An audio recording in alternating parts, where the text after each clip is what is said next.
Praise the Lord. जय मसीह की। मैं स्टैनली मैकवान, मेरी YouTube channel Hindi Gujarati Bible study में आपका स्वागत है।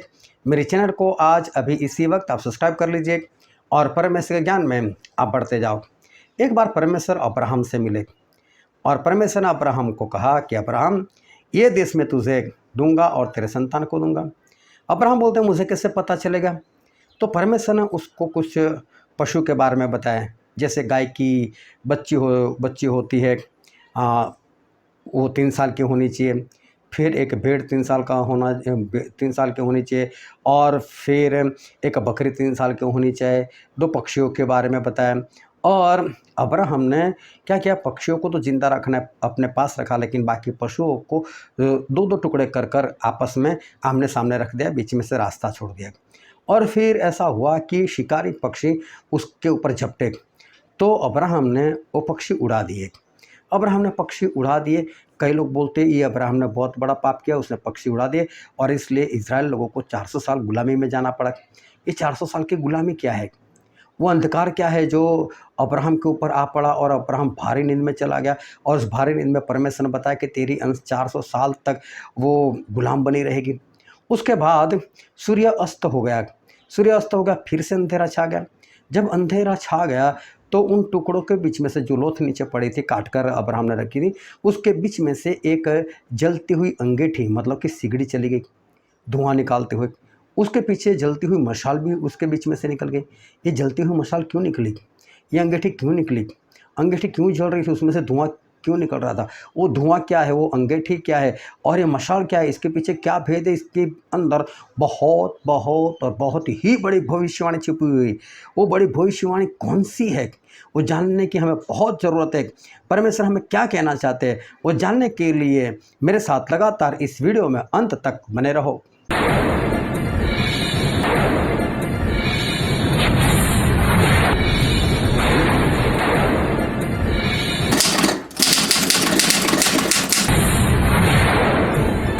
Hallelujah, hallelujah. चलो दोनों हाथों को उठाकर बोलो हालेलुया। आओ पिता परमेश्वर के वचन की ओर चले और बाइबल से उत्पत्ति का पुस्तक उसका 15 अध्याय और हम पढ़ेंगे उसके पहले वचन से लेकर उसके 21 वचन तक। उत्पत्ति 15 1 से 21। इन बातों के पश्चात यहोवा का यह वचन दर्शन में अब्राम के पास पहुंचा। हे अब्राहम, मत डर, तेरी ढाल और तेरा अत्यंत बड़ा प्रतिफल मैं हूँ। अब्राहम ने कहा, हे प्रभु यहोवा, मैं तो निर्वंश हूँ और मेरे घर का वारिस यह दमिश्कवासी एलीएजर होगा, अतः तू मुझे क्या देगा? और अब्राहम ने कहा, मुझे तो तूने वंश नहीं दिया, और क्या देखता हूँ कि मेरे घर में उत्पन्न हुआ एक जन मेरा वारिस होगा। तब यहोवा का यह वचन उसके पास पहुँचा, यह तेरा वारिस न होगा, तेरा जो निज पुत्र होगा वही तेरा वारिस होगा। और उसने उसको बाहर ले जाके कहा, आकाश की और दृष्टि करके तारागण को गिन, क्या तू उनको गिन सकता है? फिर उसने उससे कहा, तेरा वंश ऐसा ही होगा। उसने यहोवा पर विश्वास किया और यहोवा ने इस बात को उसके लेखे में धर्म गिना। तब उसने उससे कहा, मैं वही यहोवा हूँ जो तुझे कसदियों के उर नगर से बाहर ले आया कि तुझको इस देश का अधिकार दूँ। उसने कहा, हे प्रभु यहोवा, मैं कैसे जानूँ कि मैं इसका अधिकारी हूँगा? यहोवा ने उससे कहा, मेरे लिए 3 वर्ष की एक कलोर और 3 वर्ष की एक बकरी और 3 वर्ष का एक मेढ़ा और एक पिंडुक और कबूतर का एक बच्चा ले। इन सबों को लेकर उसने बीच से 2 टुकड़े कर दिया और टुकड़ों को आमने सामने रखा, पर चिड़ियों के उसने टुकड़े नहीं किए। जब मांसाहारी पक्षी लोथों पर झपटे तब अब्राम ने उन्हें उड़ा दिया। जब सूर्य अस्त होने लगा तब अब्राम को भारी नींद आई और देखो, अत्यंत भय और महाअंधकार ने उसे छा लिया। तब यहोवा ने अब्राहम से कहा, यह निश्चय जान कि तेरे वंश पराये देश में परदेसी होकर रहेंगे और उस देश के लोगों के दास हो जाएंगे और वे उनको 400 वर्ष तक दुख देंगे। फिर जिस देश के वे दास होंगे उसको मैं दंड दूंगा और उसके पश्चात वे बड़ा धन वहाँ से लेकर निकल आएंगे।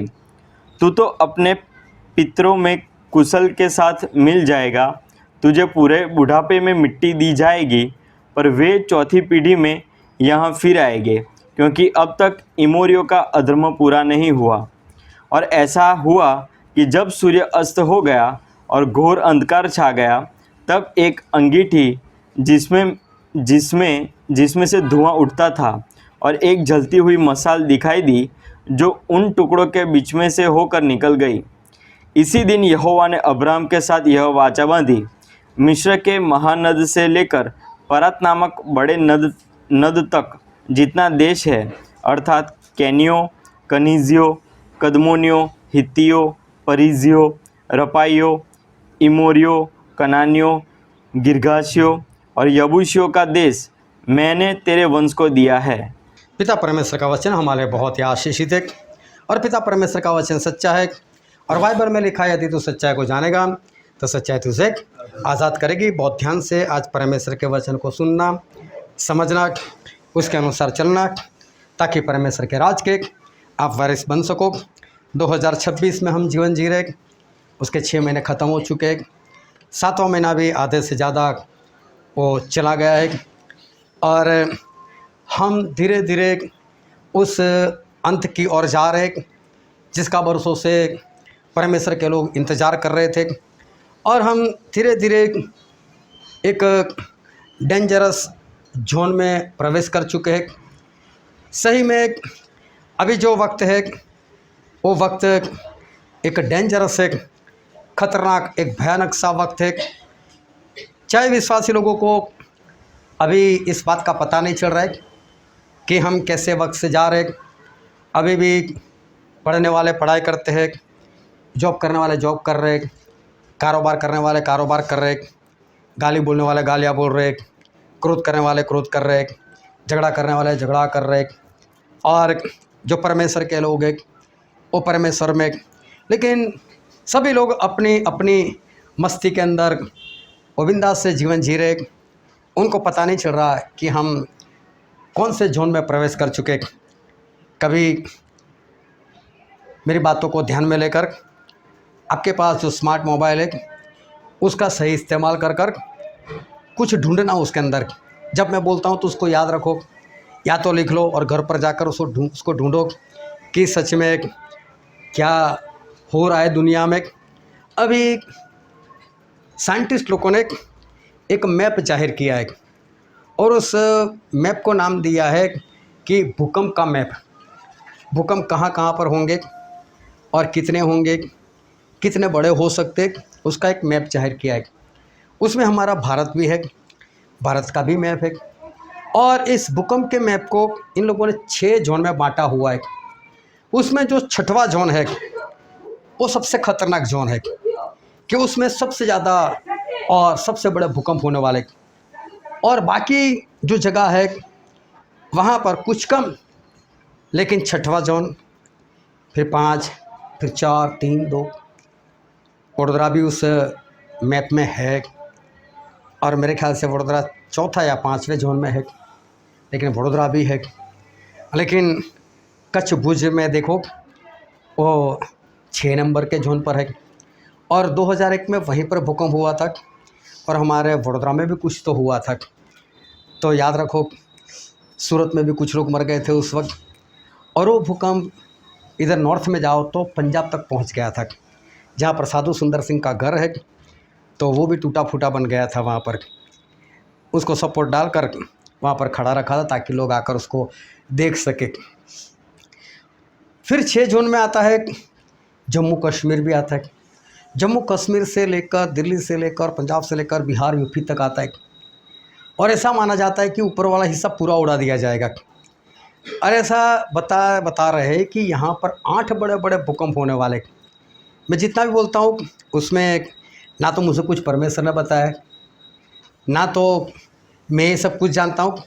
ये सब कुछ लिखा हुआ है नेट के ऊपर, बस मैंने वही पढ़ा है।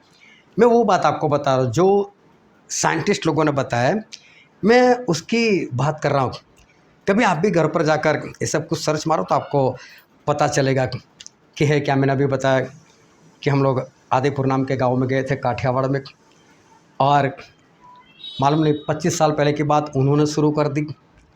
और ऊपर वाली मंजिल पर वो बहन होंगे, और 26 जनवरी सुबह जब भूकंप हुआ वो सीढ़ियाँ उतरने के लिए आए। जैसे सीढ़ियाँ के पास आए ऊपर से नीचे उतरने के लिए, वैसे ही भूकंप हुआ। उनका पैर रखने जाना, पूरी सीढ़ी गिरकर नीचे, और सीढ़ी के नीचे उनकी सांस आ गई। वो वापस घर के अंदर भागे। बोले हम ऐसे हालत में थे, कभी सीढ़ी गिर चुकी है तो जाए कहाँ, अभी नीचे नहीं उतर सकते।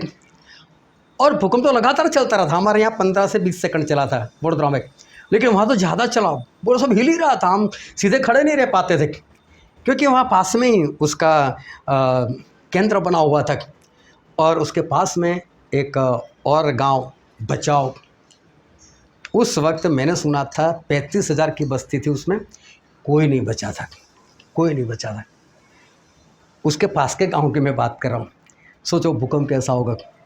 आज भी बात ऐसे कर जैसे कल ही हुआ, इतना सब ताज़ा उनके अंदर। एक खौफ अभी भी है, क्या करें, कैसे जीवन जिए, क्या होगा हमारा। अभी भी ऐसी बात है, 25 साल के बाद भी वो भयानकता आज भी कहीं पर दिखाई दे रही है। तो आने वाले दिनों में इससे बड़े भूकंप होने वाले। मैं सही में किसी साइंटिस्ट को मैं नहीं मानता, ना मैं ऐसे किसी मैप को भी मानता हूँ, लेकिन फिर भी बात क्यों करता हूँ मालूम, क्योंकि प्रभु उसने बोला है जगह जगह पर भूकंप होंगे। मैं उस बात पर भरोसा करता हूँ कि हाँ, प्रभु से बोला तो होने वाला है। इन लोगों तो प्रभु से कही हुई बातों को ही बता रहे, उनको ऐसा लगता है हमारा ज्ञान है। कई बार में बोलते हमको एक ग्रह मिल गया, फिर नाम दे देते, ये प्लूटो है, ये मर्क्यूरी है, वो तो लोग नाम देते।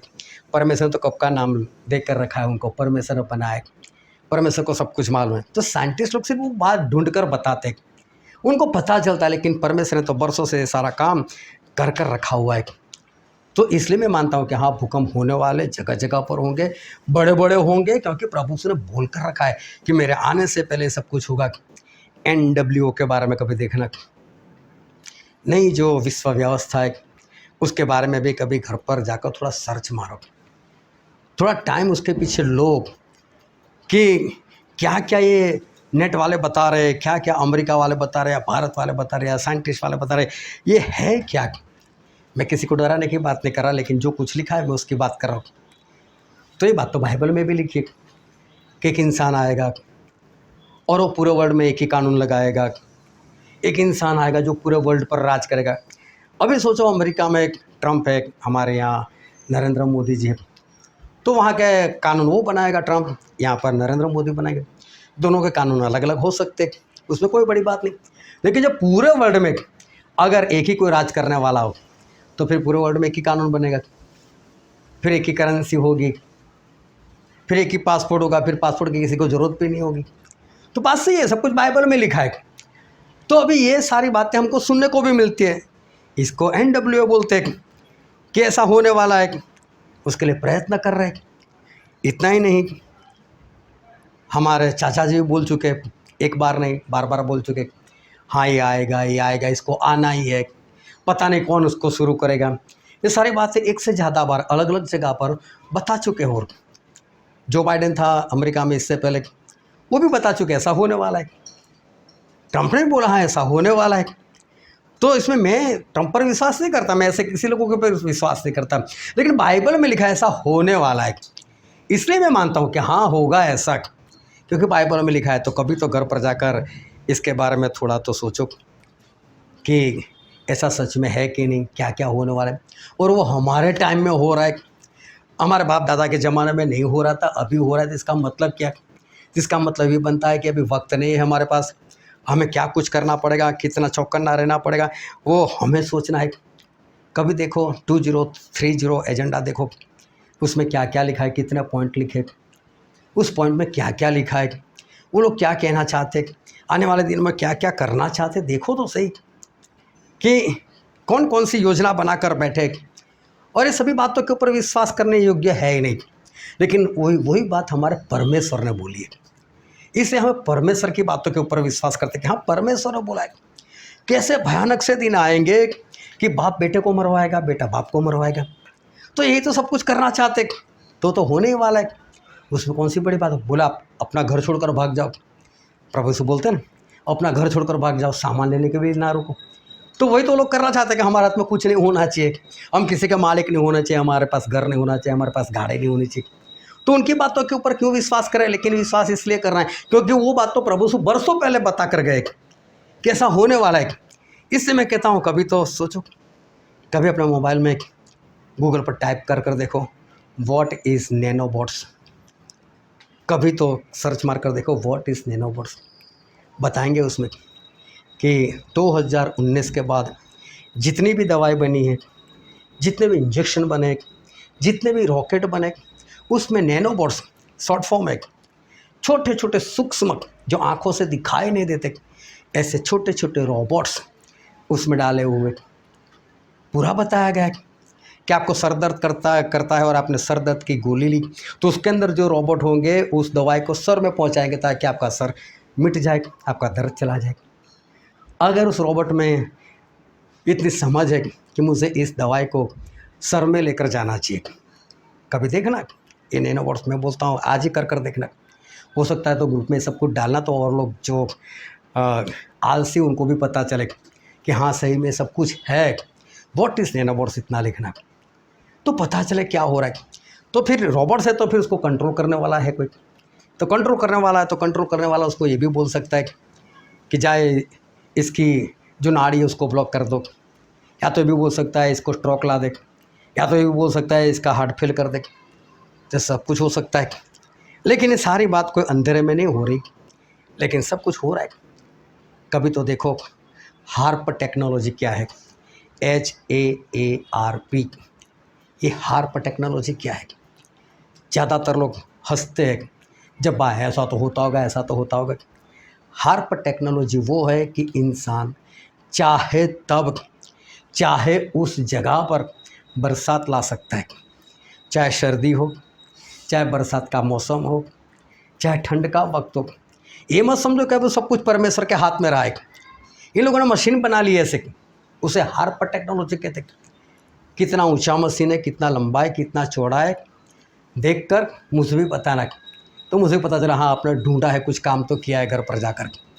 ये हार्प टेक्नोलॉजी के बारे में देखो, चाहे वहाँ पर ज्वालामुखी फाड़ सकते, चाहे वहाँ पर भूकंप ला सकते, सब कुछ इन लोगों ने बना कर रखा है।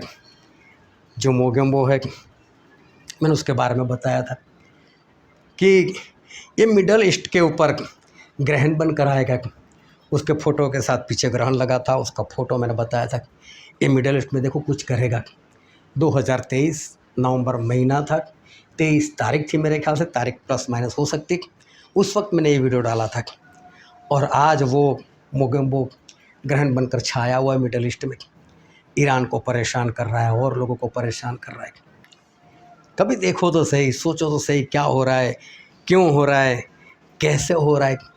और ये बात अगर पहले से बताई गई थी तो सच में ये साबित कैसे हो गया, ऐसा कैसे कर दिया, कैसे पता चलता था कि ईरान इस युद्ध में आने वाला है।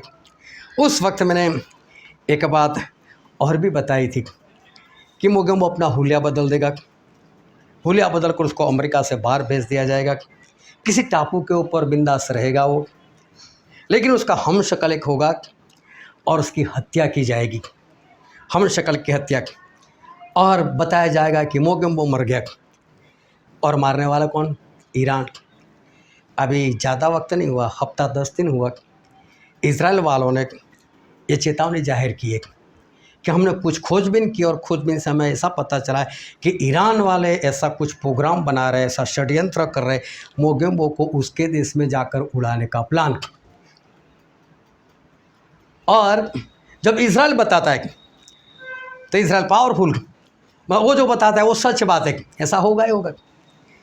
अभी सोचो उन लोगों की इतनी ताकत नहीं है, लेकिन ये सब कुछ प्री प्लान। चलो इजराइल वाला ने तो अभी बताया, मेरे से तो ज़्यादा समझदार है, लेकिन मैंने तो इसलिए पहले से बता दिया था क्योंकि परमेश्वर है, और परमेश्वर ये सारे षड्यंत्र वो एडवांस में बता देते, इसलिए पता चलेगा। तो ऐसा होने वाला है और ये सब कुछ हो रहा है। मैं जितना भी बोलता हूँ मैं इसलिए बोल रहा हूँ, मैंने पहले भी बताया लेकिन आज इसलिए बता रहा हूँ कि आप घर पर जाकर इसको सोचो, ढूंढो और कुछ खोजबीन करो ताकि पता चले। सब कुछ जानने के बाद भी अगर इंसान नाश हो जाए, अगर इंसान मर जाए तो फिर फ़ायदा क्या। हम सब कुछ जानने के बाद भी अगर बीच में ही मर जाए, ये सब कुछ हमें पता हो फिर भी हम ख़त्म हो जाए और ऐसी बातों में ख़त्म हो जाए तो फिर फ़ायदा क्या। और इसलिए बहुत सावधानी रखो कि हमें ऐसी बातों में मरना नहीं है, हमें ऐसी बातों में फंसना नहीं है। जो बातें, जो चेतावनी हमें मिल चुकी है तो उसके लिए हमें चौकन्ना रहना है। ये लोग एक राजा बनाना चाहते हैं, जो राजा पूरे वर्ल्ड के ऊपर राज करे, और वही एंटी क्राइस्ट है, वही मसीह का विरोधी है। क्योंकि दानिएल भविष्यवक्ता ने बरसों पहले ये बात लिखी थी कि यीशु मसीह के मर जाने के बाद एक राजा और आएगा जो पूरे वर्ल्ड के साथ वाचा बांधेगा। तो ये सब कुछ होने वाला है। लेकिन ये लोग जिसको राजा बनाना चाहते हैं वो नहीं राजा है, क्योंकि परमेश्वर तो पहले से बता दिया वो राजा कौन है, वो राजा कैसा है। ये लोग जिसको खड़ा करना चाहते हैं वो नहीं खड़ा हो सकेगा, क्योंकि बाइबल के अंदर एक वचन लिखा है और उस वचन को हम पढ़ना चाहेंगे। प्रकाशित वाक्य उसका अध्याय 17 और वचन 8। जो पशु तूने देखा है वह पहले तो था पर अब नहीं है, और अथाह कुंड से निकलकर विनाश में पड़ेगा। और पृथ्वी के रहने वाले जिनके नाम जगत की उत्पत्ति के समय से जीवन की पुस्तक में लिखे नहीं गए, इस पशु की यह दशा देखकर कि पहले था और अब नहीं है और फिर आ जाएगा, अचंबा करेंगे। यहाँ पर लिखा है जो पशु तूने देखा है। ये पशु मतलब मसीह का विरोधी। बोले जो है, जो पहले था अब नहीं है, मतलब आज की तारीख में नहीं है। फिर लिखा और जो आने वाला है, जो नाश में जाने वाला है, लेकिन जिनके नाम जीवन के पुस्तक में नहीं लिखे गए, मतलब कि जो स्वर्ग में नहीं जाने वाले, ऐसे लोग जब इस पशु को जिंदा देखेंगे तो अचंबा करेंगे, ये कहाँ से आ गया। और ये पशु मतलब मसीह का विरोधी, पूरे वर्ल्ड के ऊपर राज करने वाला। और जो पूरे वर्ल्ड के ऊपर राज करने वाला राजा है, अभी जो लोग उसको उठाना चाहते तो उनको मालूम है हमको किसको उठाना है। अगर वो उसको उठाए तो क्या उनको अचंबा होगा? उनको तो अचंबा नहीं होगा। फिर ऐसे काम करने वाले क्या स्वर्ग में जाएंगे? तो वो स्वर्ग में नहीं जा सकते। इसका मतलब वो लोग जिसको उठाना चाहते हैं ना, वो नहीं, जो उठने वाला है सच्चा मसीह का विरोधी, सच्चा मसीह का विरोधी, वो तो कोई और है। और ये लोग भी चौकन्ने हो जाएंगे, यार ये कैसे आ गया, हम तो इसको उठाना चाहते थे, ये कैसे उठ गया। वो लोग अचंबा करेंगे क्योंकि उनके नाम जीवन के पुस्तक में नहीं लिखे। और प्रभु से ने ऐसा बोला था, दानिएल भविष्यवक्ता ने जो उस घृणित वस्तु के बारे में लिखा है कि जब तुम पवित्र जगह पर उसको खड़ी होते हुए देखो, मत्ती 24:15 में, वो जब उसको तुम उस जगह पर, पवित्र जगह पर खड़ी होते हुए देखो, मतलब इज़राइल में जब उसको देखो, फिर परमेश्वर ने ऐसा लिखा, जो पढ़े वो समझे। हालेलुया। फिर परमेश्वर बोलते कि जब वो खड़ा हो जाए, जो यहूदिया में है वो पहाड़ों की ओर भाग जाए, जो अपने छत के ऊपर है वो घर में सामान लेने के लिए ना उतरे, और जो अपने कपड़े निकाल कर खेत में काम कर रहा है वो कपड़ा पहनने के लिए ना रुके, वहीं से भाग जाए। अच्छी बात है, प्रभु ने हमको चौकन्ना कर दिया। लेकिन मैं बोलता हूँ ये तो यहूदिया वालों के लिए लिखा कि जो यहूदिया वाले हैं वो पहाड़ों की ओर भाग जाए। यहूदिया वाले कौन? क्या हम यहूदिया वाले हैं? हम कहाँ पर भागे?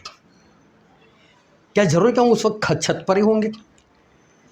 चलो मार्टिन भाई के घर में है, 3री मंजिल पर, मार्टिन भाई 5वीं मंजिल पर है, वो खड़ा हो गया, परमेश्वर बोलते हैं वहीं से भाग जाओ। अब क्या वहाँ से डाइव लगा दे? डाइव लगाने के बाद उठ पाएंगे क्या? तो कहाँ पर भागना है?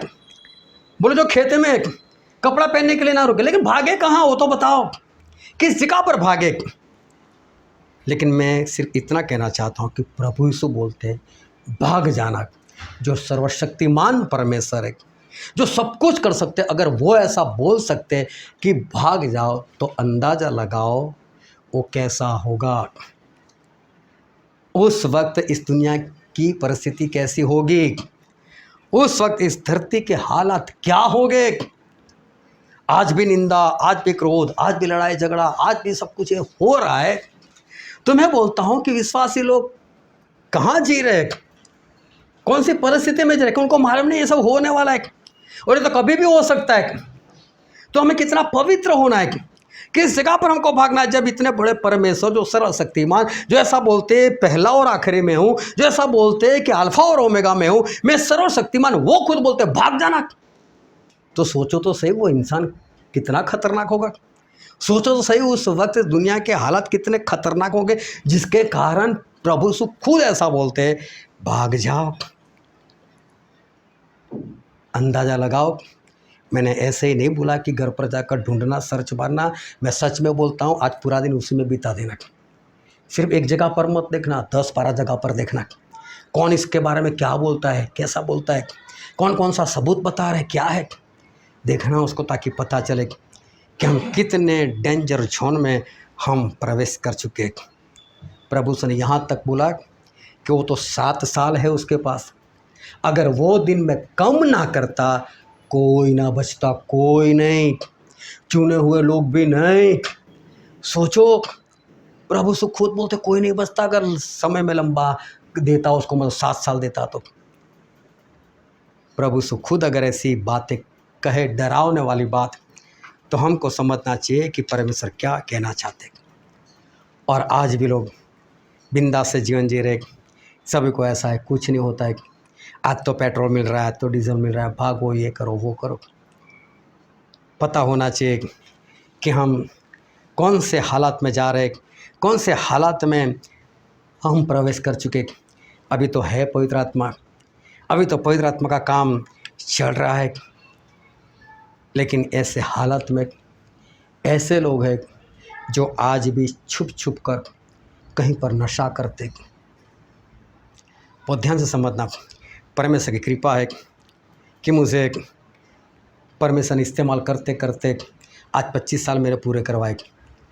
25 साल में वडोदरा का शायद ही मसीही ऐसा कोई परिवार होगा जो मुझे ना जानता हो, और इसलिए उनकी निगाह मेरे पर भी होती है, संगत वालों के ऊपर भी होती है। कौन कहाँ जाता है, क्या करता है, कोई फ़ोटो बना कर देता है, देखो भाई साहब आपकी संगत का लोग क्या कर रहे, कैसा कर रहे। कई बार मुझसे फ़ोन आते, देखो ये क्या कर रहा है, क्या बोल रहा है, कहाँ पर कर रहा है। तब ऐसा होता है कि क्या करें इनके बारे में। कितना भी छुपाओ अपने आप को, परमेश्वर से कोई किसी को नहीं छुपा सकता। आप किसी से भी छुप कर कुछ भी काम करो, लेकिन इतना ध्यान रखो परमेश्वर है वहाँ पर। आप सीसीटीवी कैमरे से तो डर जाते हो, लेकिन परमेश्वर की आंखें जो अग्नि की ज्वाला के समान है, आप उससे नहीं डरते। चाहे आपके घर में कहीं पर भी कुछ ना हो। एक भाई साहब थे, उनके घर में मैं गया था, मैंने उनके घर में एक बात सिखाई। वो भाई साहब हाजिर नहीं थे, उनके घर वाले हाजिर थे। वहाँ पर एक फ़ोटो था दाढ़ी वाले अंकल का। मैंने बोला ये कौन है, बोले यीशु। मैंने बोला यीशु नहीं है, ये दाढ़ी वाले काका है। अंकल इसको बाहर निकालो। उनको समझाया, बाइबल से समझाया। वो फ़ोटो किसने बनाया, किस तरह से बनाया, वो मैंने बताया। उनके दिमाग में बात आ गई, उन लोगों ने फ़ोटो उठाकर फेंक दिया। उनके पिताजी को पता कौन था, वो कौन आया था, किसने फ़ोटो निकाल दिया। मैं आकर देखता हूँ उसको। भाई साहब घर पर आए, मुझे पूछे बिना फ़ोटो निकाल दिया। तो पत्नी ने, बच्चों ने समझाया कि स्टैनली भाई आए थे, ऐसा ऐसा हमको समझाया। मालूम उस भाई ने देखा होगा, सर्च किया होगा, मालूम नहीं, उसकी भी आंखें खुल गई। उसके 10-15 दिन बाद मैं एक बार फिर उस घर में चला गया। अच्छा आप हो स्टैनली भाई, आपने बहुत बढ़िया काम किया। बोले क्या होगा, जो आपने फ़ोटो निकलवा दिया। पहले इसके सामने बैठकर सिगरेट पीने से भी डर लगता था, अभी तो बिंदास से पीता हूँ। बोलो फ़ोटो से डर, लेकिन जिसकी आंखें अग्नि की ज्वाला के जैसी है, उससे कोई डर नहीं। कितनी भयानक सी बात। आज लोगों को ये सारी बातें पता नहीं चलती। आप घर में छुप कर लड़ाई झगड़ा करो, बाहर मत बताओ, कोई बात नहीं। अपने सेवक को ना पता चले तो, लेकिन इतना तो पता होना चाहिए नहीं कि एक है जिसकी 2 आंखें ऐसी है जो स्वर्ग से इस धरती पर देखती है। इतना तो पता होना चाहिए। हम कितने डेंजर जोन में आ चुके हैं, लेकिन लोगों को ये नहीं पता चलता है कि पवित्र आत्मा को संभाल कर रखना है। परवाह ही नहीं पवित्र आत्मा की। कितनी बार उसका प्रयत्न करते हैं, आज भी किसी को बुरा लग जाता है, आज भी कोई व्यभिचार में जीवन जी रहा है। कैसे हालात, मैं तो ठीक, लेकिन खुद प्रभु यीशु बता रहे कि वो वक्त खतरनाक है, वो वक्त भयानक है। यूहन्ना जिन्होंने दर्शन में सब कुछ देखा, आत्मा में उनके सामने परमेश्वर ने सब कुछ बता दिया। प्रकाशित वाक्य पढ़कर तो देखो यूहन्ना के हालात कैसे थे, हड़बड़ा गए थे यूहन्ना। उनको एक बार उबलते हुए तेल की कढ़ाई में डाल दिया गया था। मुझे नहीं मालूम उस वक्त यूहन्ना के ऊपर क्या बीती होगी, लेकिन मुझे लगता है यूहन्ना हंसते गए, अच्छा है उबलते तेल में डालो डालो डालो। लेकिन विजन देखा ना, उससे डर गए। कढ़ाई से नहीं डरे, उबलते तेल से नहीं, सामने मौत को देखा नहीं डरे, उससे डर गए। इतना भयानक दिन, प्रभु क्या होगा, प्रभु क्या होगा। दानियल सिंहों के बिल में चले गए, वहां बिंदास है। राजा बोलते हैं दानियल कुछ हुआ, अरे मेरे परमेश्वर थे, सिंहों के बिल में जाने से कोई डर नहीं, खिड़की खोलकर दरवाजा खोलकर प्रार्थना के बिंदास से। लेकिन जब उन्होंने विजन में एंड देखा ना, वो डर गए, प्रभु क्या होगा। प्रभु बोलता दानियल तू फिक्र मत कर, तेरे वक्त में नहीं होगा, तू शांति से मर गया जा। सोचो, मुझे मालूम है आप दानियल जैसे नहीं हो, मैं भी नहीं, आप यूहन्ना जैसे नहीं, लेकिन उससे महान हो, डरते नहीं। ये लोग डर गए। सोचो, इतने बड़े लोग जो परमेश्वर के सामने परमेश्वर के साथ बातचीत कर सकते थे, लेकिन अंतिम दिनों को देखकर वो डर गए, वो भी दर्शन में देखकर डर गए। तो सोचो वो वक्त सही में कैसा होगा, जो वक्त आज हमारे सामने है, कैसे हालात हो गए उस वक्त में, वो देखकर वो लोग डर गए। सबसे बड़ी बात तो ये है कि उस वक्त पवित्र आत्मा का काम भी बंद है। पवित्र आत्मा अपना काम बंद कर देंगे। आज मालूम है आज कैसा है, आज तो पवित्र आत्मा है। आज तो मैं पवित्र आत्मा से बोलता हूँ, और देखना मैं चाहे कितना भी पवित्र आत्मा से भरकर बोलूँ, चाहे मेरे मुंह से कितना भी पवित्र आत्मा बोले, लेकिन सामने जितने सुनने वाले होते हैं ना, उसको भी पवित्र आत्मा ही सुनने का मन देते, उसको पश्चाताप करने का मन भी पवित्र आत्मा ही देते, शांति से बैठे रहने का मन भी पवित्र आत्मा देते। क्यों? आज पवित्र आत्मा का काम चालू है। लेकिन जब पवित्र आत्मा का काम बंद हो जाएगा तो जिसके अंदर है उसके अंदर तो रहेंगे। अभी समझ लो उस वक्त मेरे अंदर है और मैं कुछ बोलता हूँ, लेकिन अभी सामने वाले के अंदर तो काम नहीं कर रहे पवित्र आत्मा, तो सुनने वाले क्या करेंगे? वो तो मारने के लिए भागेंगे, बंद कर बंद कर। फिर तो ऐसा होगा वो तो मारने के लिए भागेंगे, हमको भी भागना पड़ेगा। उस वक्त तो बोलने से ही हमें मना कर दिया जाएगा, हमें बोलना भी नहीं है उस वक्त। लेकिन आज तो पवित्र आत्मा का काम है, तो प्रचारक बोल सकता है, सुनने वाले सुन सकते हैं। लेकिन उस वक्त जो प्रचारक होंगे ना, उसको देखकर भी लोगों को चिड़चिड़ापना है, ये आया मारो इसको मारो इसको। नहीं बोलोगे ना तो भी, क्योंकि यहाँ पर मुहर नहीं होगी शैतान की, हाथों में नहीं होगी। और इसलिए क्या होगा कि ऐसे लोगों को वो लोग मारने के लिए भागेंगे कि बोले मारो मारो, ऐसा होगा उस वक्त। अभी तो पवित्र आत्मा का काम चलता है, लेकिन जब पवित्र आत्मा का काम बंद हो जाएगा तब कैसा होगा? बाइबल में लिखा है कि बाप बेटे को मरवा देगा, बेटा बाप को मरवा देगा। तो सोचो, आज तो ऐसे माता पिता और बाप बेटे साथ में रहते, आज तो कोई किसी को कुछ नहीं कर रहा है, चाहे एक के अंदर पवित्र आत्मा है चाहे एक के अंदर नहीं है। आज तो सबको साथ में शांति से बैठकर खाते भी सब कुछ है। लेकिन उस वक्त जब पवित्र आत्मा का काम बंद हो जाएगा, तब अगर बेटे के अंदर है तो बाप उसके सामने आंखें निकालेगा, फ़ोन करेगा कि जल्दी मेरे घर में आओ, मेरा बेटा ही ऐसा है, कोई इसके पीछे जाता है। अगर बाप के अंदर है और बेटे के अंदर नहीं, तो बेटा बोलेगा फ़ोन कर, जल्दी से आओ मेरे घर में, है मेरा बाप ही ऐसा।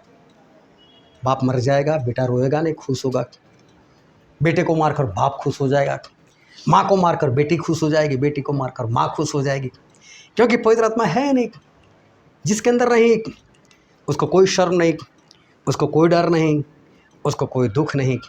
प्रभु उसे बोल कर गए थे कि एक घर में 5 लोग होंगे तो 3 के विरोध में 2 और 2 के विरोध में 3, ऐसा होगा।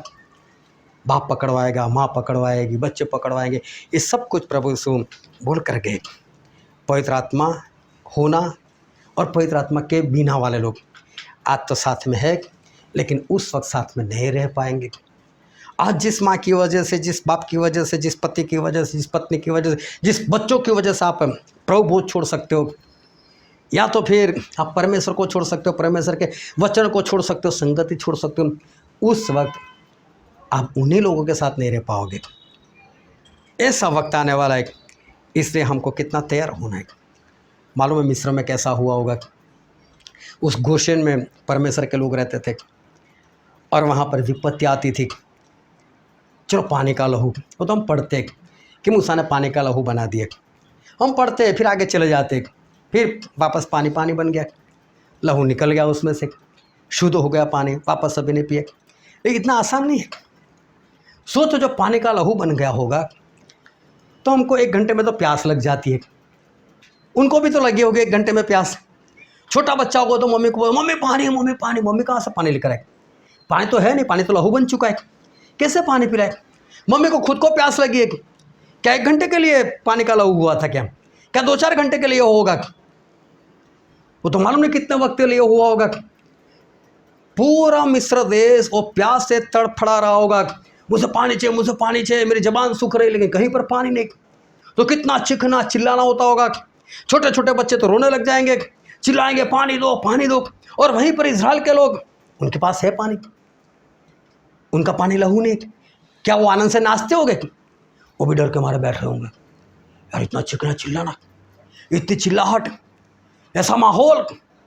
सभी लोग प्रार्थना करने के लिए, वो परमेश्वर हमको बचाना, वो परमेश्वर हमको बचाना, हमारा पानी लहू ना हो जाए, हमारा पानी लहू ना हो जाए। उनको कहाँ मालूम नहीं होने वाला है। वो परमेश्वर के लोग परमेश्वर को कुछ नहीं होने देंगे। लेकिन डर लगता है कि जब मेढक आए होगे, बाइबल पढ़कर देखना, बोले जिसमें खाना रखते थे ना, उसके अंदर भी मेढक चला जाता था। सोचो आपको खाना है, लेकिन आप जैसे ही चाहे चावल बनाए, चाहे रोटी बनाए, डिब्बा खोलते हो या कुकर, प्रेशर कुकर खोलते हो, अंदर मेढक निकलता है। खाना तो है, साथ में मेढक भी निकलता है।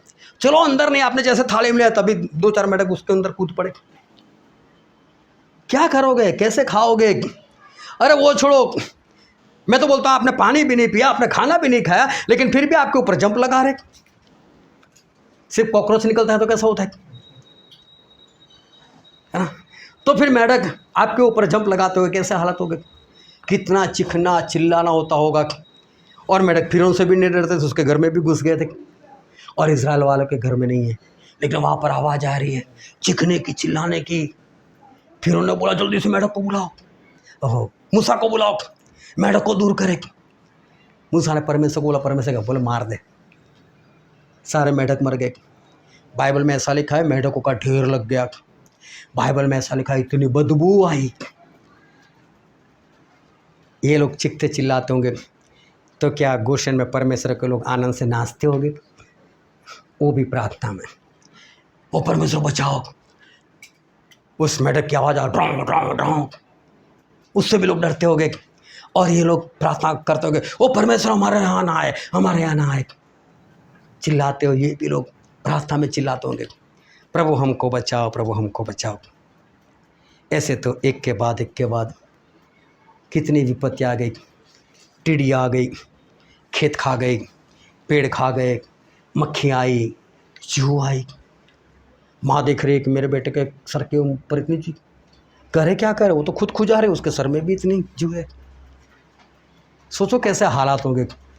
तो इजराइल के लोगों भी कहाँ शांति से, चाहे उनको कोई परेशानी नहीं, लेकिन आनंद नहीं करते होंगे।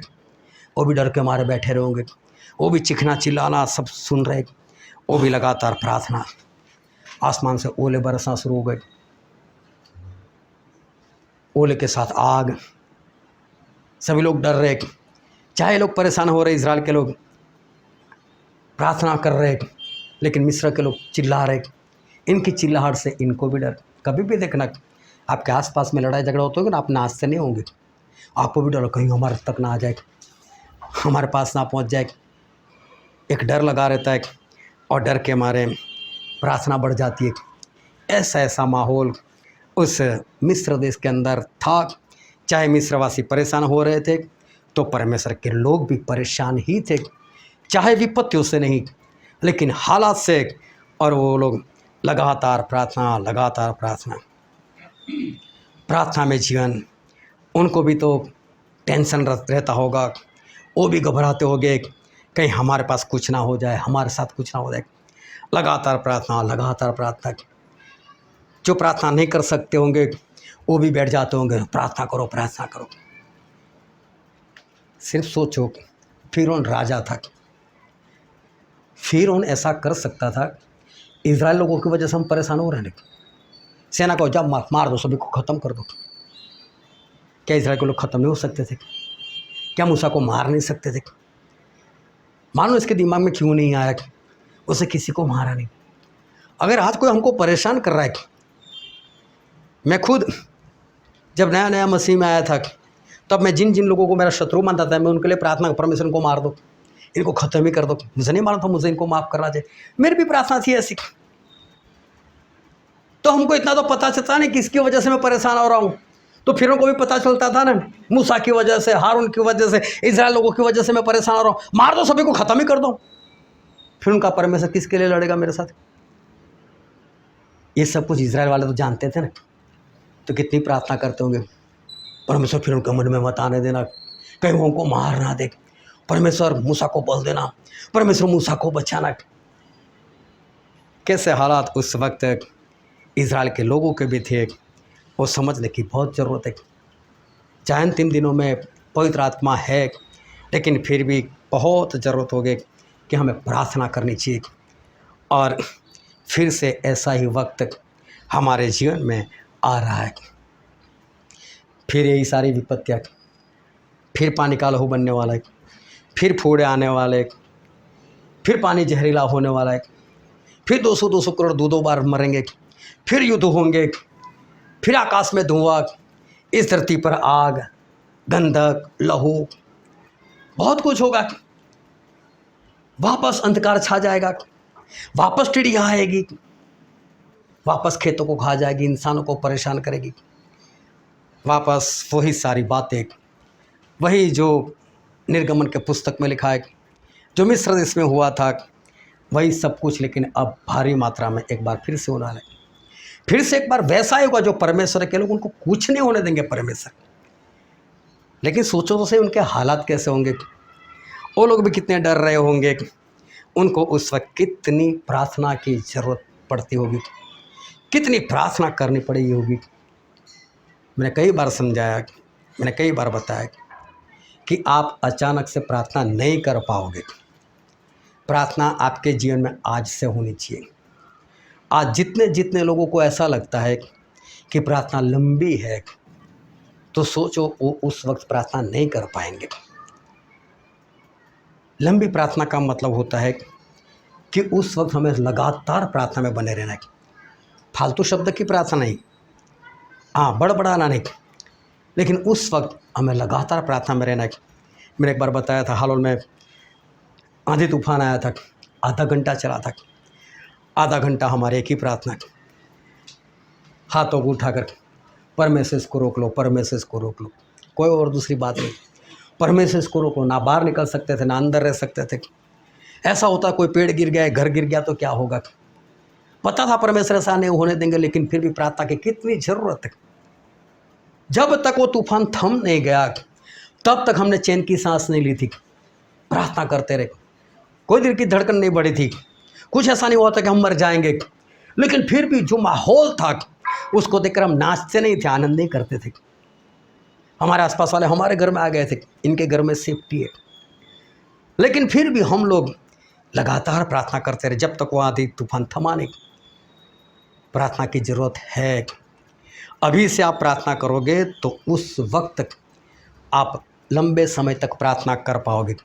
लेकिन आज अगर आपकी प्रार्थना नहीं तो उस वक्त आप लंबे समय तक प्रार्थना नहीं कर पाओगे। हनान्याह मिसाएल अज़रिया आग में जाने के बाद उनके लिए प्रार्थना के लिए कोई वक्त नहीं था। उन पहलवानों को देखो, बाहर ही झुलस गए थे, बाहर झुलस गए हो तो बाहर मर गए। ये 3 अंदर जाने के बाद भी जिंदा है, क्यों? उस वक्त नहीं प्रार्थना की, वो तो बाहर ही मर जाते ये लोग भी। जब पहलवान मर गए तो ये लोग भी मर जाते। प्रार्थना पहले से थी। वो सिंह वो तो कब से खा जाते दानियल को। दानियल वहाँ जाकर प्रार्थना नहीं कर सकते थे, प्रार्थना पहले से थी। हर रोज़ 3 बार प्रार्थना करते थे, और जब मुसीबत आ जाती थी तब प्रार्थना का वक्त और बढ़ा देते थे। लेकिन दिन में 3 बार करते थे, ये आदत थी उनकी, तभी प्रार्थना कर पाते थे। अगर प्रार्थना की आदत नहीं है तो उस वक्त आप लंबी प्रार्थना नहीं कर सकोगे, लगातार प्रार्थना में नहीं बैठ पाओगे। और इसलिए अभी से प्रार्थना में जीवन जीना बहुत ज़रूरी है। फालतू वक्त निकालना बहुत ज़रूरी, उसको निकाल कर फेंको, फालतू वक्त चाहिए नहीं। कोई हमारे जीवन में व्यर्थ काम नहीं होना चाहिए। ना मोबाइल देखो, ना वीडियो देखो, कुछ भी मत करो। बस एक काम करो, खुद बचो और लोगों को बचाने का प्रयत्न करो। वो वक्त बहुत ख़तरनाक है। परमेश्वर खुद बोलते हैं कि भागना, इसका मतलब वो वक्त ख़तरनाक है। मालूम है कौन बचाया जाएगा उस वक्त? हम बार बार देख रहे हैं, उस वक्त वही बचाया जाएगा जिसके ऊपर पवित्र आत्मा की मुहर है। और पवित्र आत्मा की मुहर उसके ऊपर लगती है जो परमेश्वर का काम पूरा करते। जब तक काम पूरा नहीं करोगे, मुहर लगेगी नहीं। मुहर लगेगी नहीं तो हम बचेंगे कैसे? और ध्यान से सब बातना, ये सब कुछ परमेश्वर की वाचा है, करार है। बाइबल में शुरू से पढ़कर देखो, उन्होंने आदम को बोला था, आदम ये भले बुरे का जो पेड़ है उसका फल मत खाना, खाओगे तो मरोगे। परमेश्वर पहले से वाचा बांधता है, जो तू ऐसा करेगा तो तेरे साथ ऐसा होगा, तू ये करेगा तो तेरे साथ ऐसा होगा। परमेश्वर पहले से शुरू से वाचा बांधते हुआ है। उन्होंने आदम के साथ वाचा बांधी, उन्होंने अब्राहम के साथ वाचा बांधी, इसहाक याकूब के साथ वाचा बांधी। पूरा बाइबल पढ़कर देखो, उन्होंने नूह के साथ वाचा बांधी। जितने जितने परमेश्वर के दास हो गए, परमेश्वर की प्रजा हो गए, उन सभी के साथ परमेश्वर ने हमेशा एक वाचा बांधी। आज नए नियम में परमेश्वर ने हमारे साथ भी वाचा बांधी। परमेश्वर ने यहेजकेल को पहले से बोलता है, झाट इतना लेख कि पवित्र आत्मा उन लोगों के ऊपर मुहर कर रहे हैं जो घृणित कामों को देखकर रो रहे थे, जो परमेश्वर का काम कर रहे थे। ऐसे लोगों के सर के ऊपर एक मुहर लगा दो। और बाकी लोगों को बोला जो नाश करने वाले थे, जहाँ मुहर देखे ना उसको कुछ मत करना है। इसका मतलब आज भी परमेश्वर की हमारे साथ वाचा है, मुहर लोगे तो बचाए जाओगे। चाहे आप मसीह हो, चाहे बाइबल पढ़ते हो, चाहे प्रार्थना करते हो, लेकिन बचाने वाली सिर्फ मुहर है। ये वाचा है, मुहर होगी तो मैं छोड़ दूंगा। परमेश्वर के लोग भी ऐसे, 2 जासूस गए, ग्राहक को बोल दिया, जिस डोर से तूने हमको नीचे उतार दिया है वो डार लाल वाली डोर है, इस खिड़की के ऊपर बांध दे रख। मैं सभी को बोल दूंगा उस डोर को देखकर उस घर को छोड़ देना। इस घर में तू 2 लोगों को रखे, चाहे 2000 को रखे, सारे बचाए जाएंगे। बाहर होंगे हम मार देंगे। मतलब बचना है तो इस घर के अंदर रहना। परमेश्वर के लोग भी वाचा बांधते हैं और परमेश्वर भी लोगों के साथ वाचा बांधते हैं। हमारे परमेश्वर वो तो वाचा के परमेश्वर है। हमारे परमेश्वर वाचा बांध कर ही काम करते। उन्होंने इज़राइल लोगों के साथ भी वाचा बांधी थी, यहाँ से निकलो, उससे पहले मेमने को काटो, लहू लगाओ, लहू होगा तो मैं बचाऊंगा, पहले उठोगे तो मैं बचाऊंगा। बाहर निकलोगे, मेरी आज्ञा मानोगे जो मैंने मूसा से कही थी, तो आप बचाए जाओगे। जिन जिन लोगों ने रास्ते में नहीं माना, क्या वो बचाए गए? 6,03,548 रास्ते में मर गए। अगर एवरेज निकालो तो हर रोज़ 44 से 45 लोग मरते थे। लेकिन मरते ही गए 38 साल में सारे लोग 6,03,548 खत्म हो गए। जो वाचा में रहे वो बचाए गए, और जो वाचा में नहीं थे और वाचा को जिन्होंने तोड़ दिया वो सारे मार दिए गए। पुराने नियम और नए नियम को अलग मत करना। वाचा में हनान्याह, अनान्याह और शफीरा नहीं रहे, तो वो भी मर गए, वाचा में नहीं रहे तो वो भी मर गए। हुमनाय सिकंदर वाचा में नहीं रहे तो शैतान को सौंप दिया गया। देमास वाचा में नहीं रहा, उसको भी जाने दिया बेमार। जवान और धनवान इंसान प्रभु के पास आए, बेच दे, गरीबों को बांट दे तो बचाया जाएगा, नहीं किया तो तू भी मर जा। परमेश्वर आज भी वाचा से काम कर रहे, वो वाचा बांधते और वाचा के अनुसार वो काम करते। आज ऐसी एक बड़ी वाचा के बारे में परमेश्वर बताने वाले।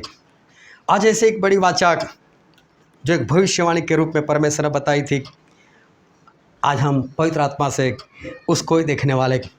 और वाचा हमारे लिए बहुत ही बड़ी है, उस वाचा में रहना हमारे लिए बहुत ज़रूरी। और वो वाचा परमेश्वर ने अब्राहम और उनके संतान के साथ बांधी थी। और जितने यीशु के हैं, मसीह के हैं, वो सारे अब्राहम की अंश है। तो इसका मतलब परमेश्वर ने वो वाचा अब्राहम के जरिए आज हमारे साथ भी बांधी हुई। क्या है वो वाचा? आज जो वचन हमने पढ़ा था उत्पत्ति का पुस्तक, उसका 15 अध्याय और पहले वचन से लेकर 21 वचन हमने पढ़े थे। वहाँ पर परमेश्वर आते अब्राहम के पास और अब्राहम से बात करते, अब्राहम मैं तेरी अंश बढ़ाऊँगा, मैं तेरे से एक बड़ी कौम पैदा करूँगा। लेकिन अब्राहम को तो कुछ नहीं था। अब्राहम बोलते, परमेश्वर कैसी बातें करते हो? ये मेरे घर में देखो, ये दमिश्क का ये नौकर अलीएज़र, मेरे बाद वही इस घर का मालिक बनने वाला है। मैं कब से आपके पीछे चल रहा हूँ? क्या आपने मुझे औलाद दी? क्या आपने मुझे एक बेटा दिया? आप बार बार आकर मुझे बोलते हो तारा को गिन, ये मिट्टी को गिन, ये रेत को गिन, बार बार बोलते हो, क्या दिया आपने मुझे? देखना अब्राहम के शब्द कैसे बोले, मैं तो बांझ मैं मरा जा रहा हूँ, अभी तक आपने मुझे कुछ नहीं दिया। परमेश्वर दर्शन दिया था, लेकिन अब्राहम परमेश्वर के साथ बात कर रहे, क्या दिया आपने मुझे? ये मेरे घर का नौकर, वो तो मेरा वारिस बनने वाला है। परमेश्वर बोलते ऐसा मत, बोले मैंने तुझे ऊर जहाँ तू रहता था वहाँ से मैंने तुझे निकाला है, कसदियों के ऊर से मैंने तुझे निकाला है, ताकि ये देश मैं तुझे वो तेरे संतान को दूं। अब्राहम थोड़े शांत हो गए। परमेश्वर मैं कैसे जानूं क्या आप उसे देश देने वाले हो? तो परमेश्वर ने बोला ठीक है, 3 साल के गाय की जो बछड़ी होती उसको ले ले, बोले एक बकरी को ले ले, एक बोले भेड़ ले ले, बोले एक कबूतर का बच्चा ले ले, एक और पक्षी को बोला ये सब कुछ ले ले। बोले ध्यान से समझना, आज अभी हमारा सब्जेक्ट अभी शुरू हो रहा है कि क्या होने वाला है। बोले इनको ले ले। अब्राहम ने सभी को लिया, उनको काट दिया, उसके बीच में से 2 टुकड़े कर दिए सभी के। पक्षियों को हाथ में रखा, 2 पक्षी थे उसको हाथ में रखा, बाकी सभी को बीच में से काट दिया। बीच में से काट कर एक हिस्सा इधर रखा, उसके ऑपोजिट साइड एक यहाँ पर रखा, बीच में एक रास्ता है जाने के लिए, आधा टुकड़ा इधर आधा टुकड़ा इधर। 2 पक्षी थे वो भी हाथ में थे। अभी तो अब्राहम ने इतना ही किया था, इतने शिकारी पक्षी आए, शिकारी पक्षी आए और उस डेड बॉडी के ऊपर, ध्यान से समझना, बहुत सारे प्रचारक उपदेशक आज तक इस बात को समझ नहीं पाए, लेकिन परमेश्वर हमारे महान है, परमेश्वर हमको कुछ बता रहे। वो 2 पक्षी अभी भी अब्राहम के हाथ में, वो शिकारी पक्षी उस डेड बॉडी को खाने के लिए आए, उस पक्षियों को खाने के लिए नहीं आए थे। बाइबल पढ़कर देखना, उस डेड बॉडी को खाने के लिए आए और अब्राहम ने उस पक्षी को उड़ा दिया। और लोग क्या समझ बैठे, हाथ में थे ना, उड़ा दिए। हाथ वाले नहीं उड़ा दिए, जो शिकारी पक्षी आए थे ना उनको उड़ाया, चलो उड़ो यहाँ से निकलो, तुम्हारे लिए नहीं डेड बॉडी है। ये मेरे और परमेश्वर के बीच में कुछ हो रहा है, मेरे और परमेश्वर के बीच में कुछ हो रहा है, हम दोनों की कुछ वाचा चल रही है, हम उसके बारे में कुछ बात कर रहे हैं और तुम लोग इसको खाने के लिए आए, ये तुम्हारे लिए, निकलो। उड़ा दिया उनको। उस पक्षियों को नहीं उड़ाया जो उनके हाथ में थे। ध्यान से पढ़ोगे तो पता चलेगा। शिकारी पक्षी को उड़ा दिया। अगर शिकारी पक्षी को ना उड़ाते तो सब कुछ खा जाते, लेकिन आगे देखना वो सारी डेड बॉडी अभी भी थी वहाँ पर। इसका मतलब उसने शिकारी पक्षी को उड़ा दिया था। जो हाथ में है उनको नहीं उड़ाया। उसके बाद अभी सूरज ढला नहीं था, शाम होने को आई थी, लेकिन अचानक अंधेरा छा गया। अचानक अंधेरा छा गया। अंधेरा छा गया। अब्राहम को भारी नींद आ गई। अचानक से परमेश्वर के साथ बातें करते करते अचानक से नींद आ गई। अब्राहम सो गए। अब्राहम सो गए तो परमेश्वर ने अब्राहम से बात की, अब्राहम तेरी अंश प्रदेश में जाएगी और प्रदेश में जाकर वहाँ पर गुलाम बना दी जाएगी। और गुलामी भी कितनी? 400 साल। ना 401 ना 399, 400 साल था। कुछ 400 साल में कुछ था, कुछ भेद था। इसे परमेश्वर ने बोल दिया कि 400 साल तक ऐसा होगा, फिर उसके बाद मैं उनको छुड़ाऊंगा। 400 साल के बाद बहुत सा धन लेकर वो लोग बाहर आएंगे। वो लोग बाहर आएंगे। फिर अब्राहम को बोला, अभी मैं इसलिए नहीं कर रहा क्योंकि जो अमोरी लोग हैं उनका अधर्म अभी बढ़ा नहीं, पूरा नहीं हुआ, उनका घड़ा अभी तक भरा नहीं, इसलिए।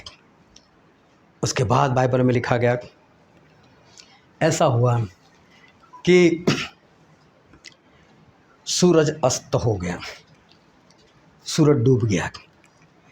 जब सूरज डूब जाता है तो फिर अंधेरा छा जाता है। सूरज डूब गया तो अंधेरा छा गया। जब अंधेरा छा गया, अभी तो कानूनी, पहले तो सूरज था फिर भी अंधेरा था, लेकिन अब सूरज ढल चुका था, अब अंधेरा हो गया। जैसे ही अंधेरा हुआ तो एक सिगड़ी, एक अंगीठी दिखाई दी। सिगड़ी के अंदर कोयले होते हैं, कोयले उसके अंदर जलते हैं। बोले वो धुआं निकाल रही थी। धुआं कब निकलता है? जब जल रहे होते। अगर आग ना लगी होती तो फिर धुआं होता उसमें, तो धुआं था, इसका मतलब जल रही थी अंगीठी, कोयले जल रहे थे। उन टुकड़ों के बीच में से चली गई। उसके बाद एक मशाल आई, वो भी जल रही थी, वो मशाल भी बीच के अंदर से चली गई। फिर परमेश्वर अब अब्राहम से बात की, अब्राहम ये देश, मतलब अमोरियों का, गिरगाशियों का, हित्तियों का, 10 नाम लिखे, आखिर में लिखा यबूसियों का देश, मैंने तुझे और तेरे संतान को दिया है। पूरा अध्याय हमने पढ़ा, पूरे अध्याय में यही बात लिखी है। जैसा मैंने कहा वैसे लिखा है। कुछ इधर उधर हो तो मुझे बताना कि मैंने कहीं पर गलती तो नहीं कर दी, लेकिन इंसान बोलता है तो गलती होती है, परमेश्वर बोलते कभी गलती नहीं होती। अभी ध्यान से समझना, इस सारी बातों में एक बड़ा राज छिपा हुआ है, और हम पढ़ते उसका 7वां वचन पढ़ दो। उसने उससे कहा, मैं वही यहोवा हूँ जो तुझे कसदियों के उर नगर से बाहर ले आया कि तुझको इस देश का अधिकार दूँ। परमेश्वर अब्राहम से ऐसा बोल रहे कि अब्राहम, तुझे कसदियों के उर नगर से निकाल कर मैं तुझे इस जगह पर इसलिए लेकर आया कि ये जगह का मैं तुझे अधिकार दूँ, मतलब वारिस बनाऊँ। मैं इस घर का अधिकारी, मतलब घर मेरा है। तो परमेश्वर बोले मैं इसका अधिकार दूंगा, मतलब तू इसका वारिस है, ये तेरा हो जाएगा। ये देश हुआ नहीं, मैं तुझे ये घर देने के लिए, ये जगह देने के लिए, ये देश देने के लिए अब्राहम मैं तुझे लेकर आया। ये देश मैं तुझे दे दूंगा, अभी दिया नहीं, ये भविष्यवाणी है कि देश मैं तुझे दे दूंगा। और बहुत ध्यान से समझना, ये देश मतलब स्वर्ग की बात कर रहे परमेश्वर, ये मैं तुझे दे दूंगा। फिर आगे पढ़ो तो उसका 8वां वचन। उसने उससे कहा, हे प्रभु यहोवा, मैं कैसे जानूं कि मैं इसका अधिकारी हूँगा? अब अब्राहम पूछ रहे कि परमेश्वर, अब एक बात को ध्यान समझना, ये आत्मा की बात हो रही है, यहाँ पर जो हुआ है वो संसार की बातें हो रही, लेकिन उसके पीछे परमेश्वर आत्मा की क्या बात सिखाने के लिए जा रहा है उसको ध्यान से समझना। ये कोई कनान देश की बात नहीं हो रही है, स्वर्ग की बात हो रही है। और अगर इस बात को जानना हो तो घर पर जाकर इब्रानी 11 पढ़ लेना, 13 से 16 पढ़ लेना। वहाँ पर लिखा है कि परमेश्वर ने ये देश नहीं दिया था उसको। अब्राहम तो मर गए थे, इसहाक भी मर गए थे, याकूब भी मर गए, किसी को नहीं मिला था। लेकिन ये देश फिर परमेश्वर ने ऐसा बोला कि परमेश्वर ने उनके लिए स्वर्ग में एक शहर तैयार किया है, वो जगह थी। तो एक सही में बात हो रही स्वर्ग की, ये आत्मा की यहाँ पर बात हो रही। तो अब्राहम बोलते परमेश्वर मैं कैसे जान सकता हूँ, मुझे कैसे पता चले कि आप मुझे देश दोगे, मैं इसका अधिकारी हो जाऊंगा, मुझे कैसे पता? कोई कागज, कुछ साइन, कोई सिग्नेचर, कोई अधिकार पत्रक, कोई नोटरी, कुछ तो हो परमेश्वर, मैं कैसे मान लूँ कि देश मुझे मिलने वाला है। फिर आगे पढ़ो तो इसका 8 वचन 9 वचन। यहोवा ने उससे कहा, मेरे लिए 3 वर्ष की एक कलोर हाँ, कलोर का मतलब होता है गाय की बच्ची। और 3 वर्ष की एक बकरी और 3 वर्ष का एक मेढ़ा और एक पिंडुक और कबूतर का एक बच्चा ले। परमेश्वर ने बोला, कब बोला देखो ध्यान से समझना। अब्राहम ने पूछा मुझे कैसे पता चले परमेश्वर कि आप मुझे देने वाले हो? तो बोला चल इतनी चीज़ें ले ले, 5 चीज़ें मंगवाई, है ना। बोला इतनी चीज़ें तू ले ले, पक्षी और पशु वो दोनों के बारे में बोला इतना ले ले। इसका मतलब परमेश्वर अब्राहम को एक समझ लो कि जैसे कसम खा रहे, जैसे परमेश्वर उसको बता रहे कि मैं दूंगा ही दूंगा। मतलब समझो कोई स्याही दे रहे, कोई बयाना दे रहे परमेश्वर, और वो समझाने के लिए तू बोलता है ना कि कैसे तुझे पता चलेगा कि मैं देश तुझे दूंगा, तो बोले इतनी चीज़ ले ले। फिर पढ़ा तो उसका 10 वचन। इन सबों को लेकर उसने बीच से 2 टुकड़े कर दिया और टुकड़ों को आमने सामने रखा, पर चिड़ियों के उसने टुकड़े नहीं किए। अभी देखो अब्राहम ने क्या किया, 3 पशु, गाय की बच्ची, एक भेड़ और एक बकरी, तीनों को काट दिया, आधा टुकड़ा इधर आधा टुकड़ा उधर। ये बरसों पहले की बात, बीच में एक रास्ता छोड़ दिया। उस वक्त इन लोगों में ऐसी परंपरा थी कि जब किसी के साथ कोई लेन देन हो, और लेन देन में जब वाचा बांधते हो, आज के ज़माने जिसको हम नोटरी बोलते हैं, सौगंधनामा बोलते हैं, पक्की बात है मैं लिख कर देता हूँ ऐसा ही होगा। तो जब 2 पार्टी एक दूसरे के साथ कुछ करार करते थे, वाचा बांधते थे, तो उसमें ये पशु और पंछी रखते थे। पशु को ऐसे काट कर उसके 2 टुकड़े कर कर बीच में का रास्ता छोड़ देते थे, और दोनों पार्टियां उसके बीच में से ऐसे होकर गुजरती थी। इसका मतलब वो पार्टी ऐसा कहना चाहती थी, मैं इसके अंदर से जा रहा हूँ, मैंने तुझे बुलाया है, समझो परमेश्वर को जाना है, तो परमेश्वर ऐसा कह रहे हैं कि अब्राहम मैं इस के बीच में से जा रहा हूँ, मतलब मैंने तेरे साथ जो वाचा बांधी है देश में तुझे दूंगा, तो मैं दूंगा। अगर मैंने कहीं पर गलती कर दी, मैंने ये देश तुझे नहीं दिया, तो समझ ले जो टुकड़े हुए ना ऐसी हालत मेरी हो जाए। खुद कसम खाते थे। उसके बाद अब्राहम को भी उसके बीच में से गुजरना है। फिर अब्राहम भी कसम खाएंगे, हाँ परमेश्वर जैसा आप बोलते वैसा मैं भी करूँगा, नहीं तो मेरी भी हालत ऐसी हो जाएगी, मतलब मेरे भी टुकड़े हो जाएगा। ये आपस में अपने आप से इस तरह से कसम खाते थे। ये इनकी एक परंपरा थी कि जब ऐसे टुकड़े के बीच में से लोग जाते थे। अभी क्या हुआ, पढ़ो तो उसका 11वां वचन। जब मांसाहारी पक्षी लोथों पर झपटे तब अब्राहम ने उन्हें उड़ा दिया।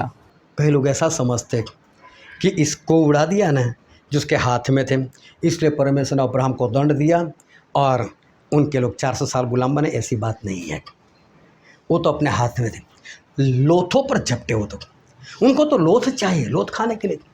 अभी देखो ये लोथ नहीं है, ये तो वाचा है। 2 लोग वाचा से जोड़ रहे हैं, और वाचा तोड़वाने के लिए कौन आता है? हालेलुया। आंखें खुलने लगी, दिमाग में जगह होने लगी। शैतान आता है, वो हमारे पास आता है, छोड़ नहीं यार, खा ले फल। मालूम है परमेश्वर ने क्यों मना किया? कि तुम खाओगे तो भले बुरे का ज्ञान पाकर परमेश्वर के जैसे हो जाओगे, खाओ। जबकि परमेश्वर की वाचा थी मत खाना, खाओगे तो मरोगे। शैतान हमेशा आता है वाचा तोड़वाने के लिए। बाइबल में देखना, जहाँ जहाँ पर पाप हुआ है वहाँ पर और कुछ नहीं, वाचा ही टूटी है। और तोड़वाने के लिए कौन आया? शैतान। ये शिकारी पक्षी आता है, वो आया, लोथों पर झटका, झपटा मारा उसे, बस खा जाऊं इसको, वाचा इनकी ना होने पाए, वाचा नहीं चाहिए। उसने उसको खाना चाहा, लेकिन अब्राहम ने उसको उड़ा दिया। बोले निकलो यहाँ से। उसका 17 वचन पढ़ो तो देखो। और ऐसा हुआ कि जब सूर्य अस्त हो गया और घोर अंधकार छा गया, तब एक अंगीठी जिसमें से धुआं उठता था और एक जलती हुई मशाल दिखाई दी, जो उन टुकड़ों के बीच में से होकर निकल गई। उन टुकड़ों के बीच में से होकर निकल गई। मैं टुकड़े थे अभी। इसका मतलब किसको उड़ाया फिर? मांसाहारी पक्षी को उड़ाया। हाथ वाले उड़ा देते तो वो तो फिर वहीं पर रहते, टुकड़े खा गए होते। मांसाहारी पक्षी मालूम, गिद्ध कितना बड़ा होता है, वो तो सब खा जाता है। अकेला कहाँ आता है? एक पक्षी कहाँ आया था? अब्राहम ने उनको उड़ा, चलो उड़ो, ये मेरी और परमेश्वर की वाचा है, मैं नहीं तोड़ूंगा। टुकड़े अभी भी थे। इसका मतलब शिकारी पक्षियों को, मांस खाने वाले पक्षियों को अब्राहम ने उड़ा दिया। उस पंछी को नहीं उड़ाया। उस पंछी की तो बात ही नहीं, ये शैतान है जो हमारे पास आता है ताकि इंसान परमेश्वर के साथ की वाचा को तोड़ दे। फिर आगे पढ़ते हैं, उसका 12 वचन पढ़ दो। जब सूर्य अस्त होने लगा, तब अब्राम को भारी नींद आई। सूरज अस्त होने लगा। हुआ नहीं है। सूरज अभी है, शाम हो गए कहने का मतलब अस्त होने वाला था, अभी तक अस्त हुआ नहीं, डला नहीं वो। तब अब्राम को भारी नींद आई और देखो, अत्यंत भय और महाअंधकार ने उसे छा लिया। महाअंधकार आया और महाअंधकार ने उसको छा लिया। अब्राहम के ऊपर भारी नींद और भारी अंधकार छा गया। क्या है अंधकार? देखते आगे पढ़ो तो उसका 13 वचन। तब यहोवा ने अब्राहम से कहा, यह निश्चय जान कि तेरे वंश पराए देश में परदेसी होकर रहेंगे और उस देश के लोगों के दास हो जाएंगे, और वे उनको 400 वर्ष तक दुख देंगे। 400 वर्ष वो लोग गुलाम बनेंगे। वाचा किस लिए हो रही? ये जगह मैं उनको दूंगा, लेकिन जगह देने से पहले 400 साल इनको क्या बनना पड़ेगा? गुलाम बनना पड़ेगा। मतलब जगह अभी नहीं मिलने वाली। 400 साल अंधकार, 400 साल गुलामी, अब्राहम के ऊपर भारी अंधकार, नींद छा गई। मालाकी का पुस्तक जब खत्म होता है और जब प्रभु यीशु आते इस धरती के ऊपर, उस पुराने और नए नियम के बीच में 400 साल बीते। इस 400 साल को बाइबल में अंधकार का युग माना गया। इस 400 साल में परमेश्वर ने आखिरी बार जो बात की वो मालाकी के साथ, उसके बाद डायरेक्ट परमेश्वर ने बात की तो उस जकरिया के साथ। बीच में 400 साल परमेश्वर ने किसी के साथ बात नहीं की थी। उस 400 साल पहले पुराने नियम में देखो, आपको शास्त्री नहीं मिलेगा, फरीसी नहीं मिलेगा, सदूकी नहीं मिलेगा। वो 400 साल के बाद अचानक से कैसे आ गए? जब परमेश्वर की बात किसी के साथ नहीं हुई, चारों अंधकार छा गया। अपनी मर्जी से फरीसी लोग पैदा हो गए, अपनी मर्जी से सदूकी लोग पैदा हो गए, अपनी मर्जी से शास्त्री लोग पैदा हो गए। सिखाने लगे झूठी शिक्षा कि परमेश्वर तो ऐसा बोलते कि अपने माता पिता का सम्मान कर, लेकिन माता पिता के पीछे आप जो खर्च करते हो हमें दे दो, फिर माता पिता का सम्मान मत करो, चल जाएगा। अब ऐसी बातें सिखाने लगे, झूठी शिक्षा आ गई। उस 400 साल के अंधकार के अंदर झूठी शिक्षा आ गई, झूठे लोग खड़े हो गए, झूठे अगुए खड़े हो गए। ये था भारी अंधकार, उसमें से गुजरना पड़ेगा। आज भी देखो झूठी शिक्षा है, आज भी झूठे लोग हैं, और उसमें से हमको सच्ची शिक्षा पकड़कर हमें प्रकाश में रहना है। बहुत बड़ी बात है। अंधकार पहले आने वाला था, 400 साल गुलामी आने वाली थी। फिरौन मतलब शैतान है, वहाँ से परमेश्वर उनको आज़ाद करेंगे। झूठी शिक्षा से आज़ाद हो भाई। हम भी कभी झूठी शिक्षा में फंसे थे भाई, एक ही बपतिस्मा, चाहे छींटे मार दिए, बात खत्म, अब हम नहीं लेंगे। किसी ने मुझसे बताया डूब कर लिया, मैंने बोला लिखा है डूब कर। वो तो बाद में पता चला कि बपतिस्मा का मतलब ही डूबना है। मैं मूर्ख था जो मैं समझ नहीं पा रहा था, लेकिन डूबना पड़ता है। बपतिस्मा का मतलब ही डूबना है, लेकिन पहले तो उसमें फंसे हुए थे, उस संस्कार में थे कि नहीं? हालेलुया। प्रभु भोज में एक ही रोटी होती है कि नहीं? एक ही प्याला होता है कि नहीं? कि पहले हम भी अंधकार में थे, लेते थे छोटी छोटी रोटी, मजा आता था, उसको उसके ऊपर में चिपका देता था। हाँ, कोई डर नहीं, कुछ नहीं लगता था, वाइन पीते थे, छोटी छोटी प्याला देते थे, कुछ नहीं होता उससे। लेकिन हम भी अंधकार में थे, फिर उनकी सत्ता में थे। परमेश्वर बोलते बाहर निकालूंगा मैं 400 साल में, मैं बाहर निकालूंगा इस अंदर से। लेकिन पहले इस जगह में आने से पहले आपको वहाँ से आज़ाद होना पड़ेगा, झूठी शिक्षा से बाहर आना पड़ेगा। हालेलुया। फिर पढ़ते हैं उसका 16 वचन पढ़ो तो। पर वे चौथी पीढ़ी में यहाँ फिर आएंगे, क्योंकि अब तक अमोरियों का अधर्म पूरा नहीं हुआ है। अभी तक अमोरियों का अधर्म पूरा नहीं हुआ। सिर्फ अमोरी लोग कहाँ थे? 10 प्रजा थी। 18 से 21 पढ़ा ना तो पता चलेगा 10 प्रजा थी। और एंटी क्राइस्ट के सर कितने हैं? 7। और सिंह कितने हैं? यही तो है सिंह। अभी तो उनका अधर्म पूरा नहीं हुआ। पूरा होने के बाद परमेश्वर उस जगह पर लेकर जाएंगे। हालेलुया। जब तक मसीह का विरोधी है तब तक हम उस स्वर्ग में नहीं जाने वाले। उसके साथ लड़कर, उसको मारकर फिर हमें स्वर्ग पे जाना है। ये 10 सिंह का सामना तो हमें करना है। अभी उनका पाप इतना बढ़ा नहीं। मसीह का विरोधी आज भी काम किए जा रहा है, आज भी बहुत कुछ हो रहा है। लेकिन जो सच में मसीह का विरोध, जो पूरी दुनिया का कब्जा लेने वाला है, वो भी आने वाला है। तो अभी लोग जोरों से काम करेंगे। जब परमेश्वर को पता चल जाएगा अब इनका वक्त ख़त्म, प्रभु यीशु आएंगे, उनको भी ख़त्म कर देंगे। प्रभु से बोला 400 साल के बाद जिन लोगों ने इनको परेशान किया था मैं नहीं छोड़ूंगा उनको, फिर उनको भी मारूंगा, शैतान को भी बंद कर दूंगा, वो सारी 10 प्रजा को भी मैं मारूंगा, है ना, उस झूठे भविष्यवक्ता को भी मैं मारूंगा, इनको मैं आज़ाद करूंगा। अब्राहम तू डर मत, बोले मैं तेरे साथ वाचा बंध रहा हूँ। और भी पढ़ो उसका 17 वचन। और ऐसा हुआ कि जब सूर्य अस्त हो गया, सूर्य अस्त हो गया, अभी सूरज ढल गया। सूरज ढल गया मतलब क्या हुआ? क्या लिखा है? अंधकार छा गया। अब सच्चा अंधेरा है। वो तो झूठी शिक्षा का अंधकार था, अब तो सूरज ही ढल गया। क्या है सूरज? और बाइबल में एक वचन पढ़ते हैं, भजन संहिता उसका 84, 84 और 11 वचन।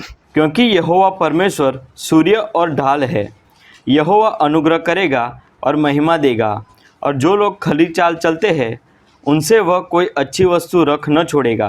परमेश्वर सूरज और ढाल है। सूरज ढल गया, पवित्र आत्मा का काम बंद। जैसे ही अमोरियों का काम होने वाला है, पवित्र आत्मा का काम बंद हो जाएगा। अब सोचो कैसे हालात हो गए। जो मैंने शुरू में बताया ना, वही हालात। फोड़े निकलेंगे, पानी का लहू, टिड्डिया, बहुत कुछ। पवित्र आत्मा जिनके अंदर थे उनके अंदर रहेंगे। जो लोग गोशन में, वो गोशन में रहेंगे। लेकिन बाकी के लोग, उनके ऊपर टिड्डिया, उनके ऊपर 40 किलो के ओले, आग के साथ, लहू के साथ टिड्डिया आएगी, उनको डसेगी। 5 महीने तक वो लोग मौत मांगते रहेंगे, मौत नहीं मिलेगी। 200 करोड़ लोग मर जाएंगे, पानी जहरीला हो जाएगा, पानी लहू हो जाएगा, अंधकार छा जाएगा, लोग पागल हो जाएंगे, बहुत कुछ होगा। सूरज की गर्मी बढ़ जाएगी, बहुत कुछ होगा, क्योंकि सूरज ढल गया है। लेकिन सूरज ढल गया, दूसरी ओर तो था ना। तो जो परमेश्वर के लोग, उनके अंदर तो अभी भी सूरज है, उनके अंदर तो अभी भी पवित्र आत्मा है। लेकिन बाकी के लोग अंधकार के अंदर है। और जब ऐसा हुआ, पढ़ो तो 17 वचन। और ऐसा हुआ कि जब सूर्य अस्त हो गया और घोर अंधकार छा गया, तब एक अंगीठी जिसमें से धुआं उठता था और एक जलती हुई मशाल दिखाई दी, जो उन टुकड़ों के बीच में से होकर निकल गई। Hallelujah, hallelujah. चलो दोनों हाथों को उठाकर हालेलुया। अभी बहुत ध्यान से समझो। सूरज अस्त हो गया था, पवित्र आत्मा का काम बंद, अंधेरा छा गया था। जिनके अंदर पवित्र आत्मा है बस उनके अंदर है। पवित्र आत्मा किसके अंदर है? मुहर किसके अंदर? एक सिगड़ी है, एक अंगीठी दिखाई दी। उस अंगीठी में से धुआं निकल रहा था। वो धुआं था तो आग थी, लेकिन अंगीठी में होता क्या है? कोयला होता है। कोयला क्या करता है? जलता है, तभी तो धुआं निकलता है। क्या सिगड़ी में एक कोयला होता है? एक से ज़्यादा होते हैं। यही है सारे विश्वासी एक जगह पर थे, अभी भी जल रहे थे, अभी भी धुआं, उनके अंदर धुआं। और पढ़ो तो प्रकाशित वाक्य 5 कांठ पढ़ो तो। जब उसने पुस्तक ले ली तो वे चारों प्राणी और 24 प्राचीन उस मेमने के सामने गिर पड़े। उनमें से हर एक के हाथ में वीणा और धूप और जो पवित्र लोगों की प्रार्थनाएं से भरे हुए सोने के कटोरे थे। यहाँ पर जो लिखा है धूप मतलब कुछ और नहीं, ये तो पवित्र लोगों की प्रार्थना है। ये धुआं अंगीठी में जो है वो कुछ और नहीं, ये प्रार्थना दर्शाते। उस वक्त विश्वासी लोगों को जलते रहना और धुआं निकालते रहना मतलब प्रार्थना में रहना बहुत जरूरी है।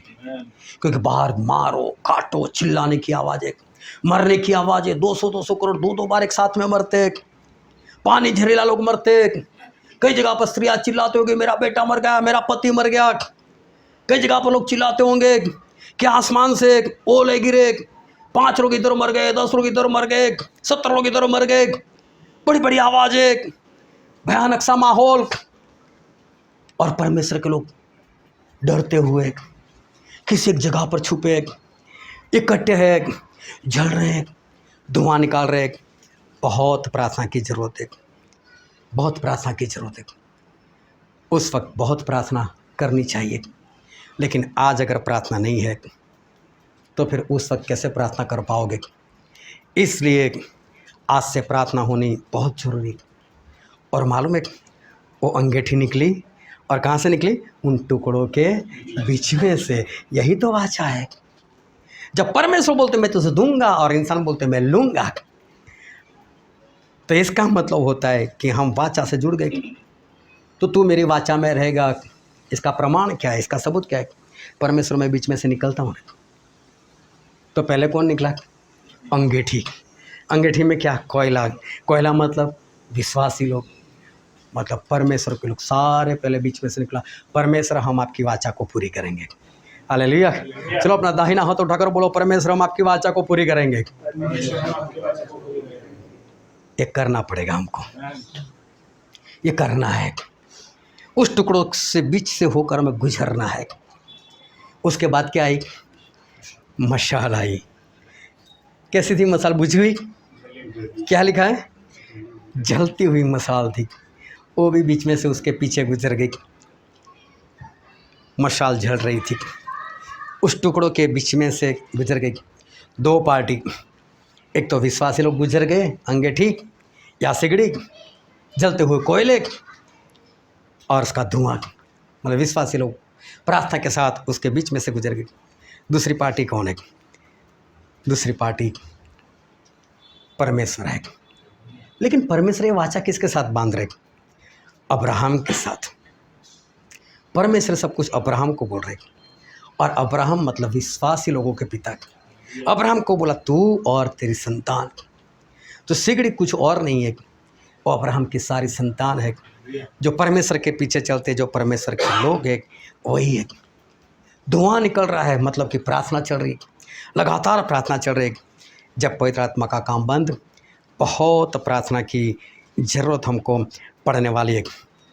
अचानक हम प्रार्थना नहीं कर सकते, इसलिए अभी से प्रार्थना में रहना हमें बहुत ज़रूरी है। अभी पिछले कुछ दिनों से बिंदु है, शिल्पा बहन है, फिर पाटन से प्रीति बहन है, सब लोग प्रार्थना में जुड़ते। अभी टाइम के हिसाब से कभी दोपहर में, कभी शाम के वक्त। और एक बार किसी ने सोच लिया क्या है प्रार्थना करनी,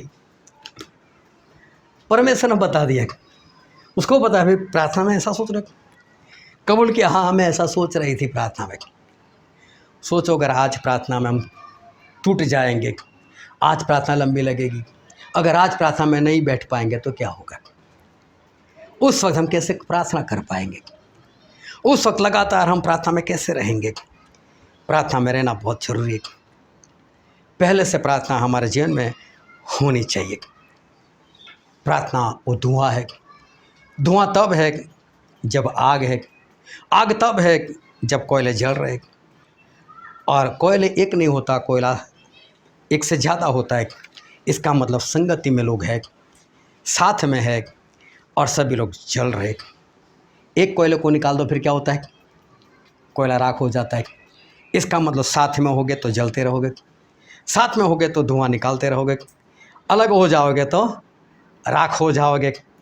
इसलिए हमें जलता रहना, साथ में रहना बहुत ज़रूरी, विश्वास में रहना बहुत ज़रूरी।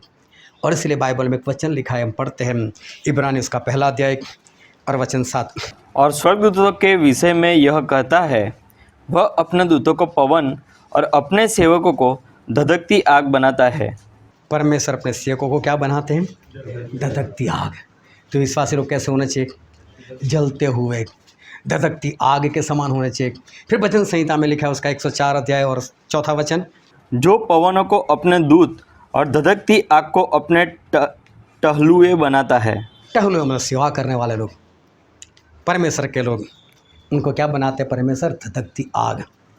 हमें अंगीठी में रहना है, जलते रहना है, धुआं निकालते रहना है, और वाचा को पूरी करने के लिए उस वाचा के बीच में से, मतलब कि उस टुकड़ों के बीच में से हमें गुजरना है और परमेश्वर को बताना कि हाँ परमेश्वर, हम आपकी वाचा को मानते हैं, हम आपके साथ इस वाचा में जुड़ते। हम पहली पार्टी है और दूसरी पार्टी है परमेश्वर। बाद में मशाल आई। मशाल कैसी थी? जलती थी। मशाल कब जलती है? उसके अंदर क्या होना चाहिए? तेल होना चाहिए। तेल मतलब पवित्र आत्मा होना चाहिए। और मशाल क्या दर्शाती मालूम किसी को? बिना तेल की मशाल क्या दर्शाती? नहीं मालूम? चलो एक वचन पढ़ लो, वचन संहिता 119 105। तेरा वचन मेरे पाँव के लिए दीपक और मेरे मार्ग के लिए उजियाला है। परमेश्वर का वचन मेरे पाँव के लिए दीपक और मेरी राह के लिए उजियाला है। मतलब वचन में क्या है? प्रकाश है। लेकिन प्रकाश कब मिलता है? जब पवित्र आत्मा होते तब। बिना पवित्र आत्मा वचन पढ़ो उल्टा ही समझोगे, फिर तो अंधेरा ही रहता है। हालेलुया। तो मशाल क्या है? बिना तेल वाली वचन है। वचन और तेल दोनों अगर साथ में हो तो फिर वचन का प्रकाश हमको मिलता है। तो मशाल क्या है? बिना तेल वाली वचन, और उसके अंदर तेल है, वो क्या है? पवित्र आत्मा। और प्रकाशित वाक्य में ऐसा लिखा है उसका 19वां अध्याय और वचन 13, वह लहू छिड़का हुआ वस्त्र पहने है। किसने लहू छिड़का हुआ वस्त्र पहना हुआ है? कौन है? प्रभु यीशु है। और उसका नाम परमेश्वर का वचन है। हालेलुया। परमेश्वर का वचन कौन है? प्रभु यीशु। प्रभु यीशु का नाम वचन है। फिर यूहन्ना उसका पहला अध्याय पहला वचन पढ़ो तो, आदि में वचन था और वचन परमेश्वर के साथ था और वचन परमेश्वर था। वचन क्या था? परमेश्वर। वचन परमेश्वर और पवित्र आत्मा परमेश्वर, मतलब मशाल। पहले कौन गुजरा बीच में से? विश्वासी लोग, पहली पार्टी। दूसरी पार्टी कौन? परमेश्वर है। वचन परमेश्वर और पवित्र आत्मा परमेश्वर। उसके बाद वो भी उस टुकड़े से बीच में से होकर निकल गए। इसका मतलब ये हुआ कि अब वाचा पूरी, अब वाचा पूरी। विश्वासी लोग निकल गए और साथ में परमेश्वर भी निकल गए। अब वाचा पूरी हो गई। अंगीठी भी निकल गई या सिगड़ी निकल गई, मशाल भी पीछे निकल गई। परमेश्वर अगर विश्वासी बोलते हाँ प्रभु मैं एक काम करूँगा, तो परमेश्वर बोलते फिर मैं भी करूँगा। जो तू परमेश्वर यहोवा की वाणी को तन मन से सुने, उसकी सारी आज्ञाओं को माने, उसकी निगाह में जो ठीक है वो करे, उसकी सारी विधियों की पालना करे, तो मैं भी तेरा चंगा करने वाला तेरा परमेश्वर। पहले तू कर, बाद में मैं करूँगा। अगर तू मेरा मुख ढूंढे, अपने अधर्म के कामों को छोड़ दे, तो मैं तेरे पूरे देश को चंगा करूँगा। लेकिन पहले कौन करे? तू कर। तो पहले किसको जाना है?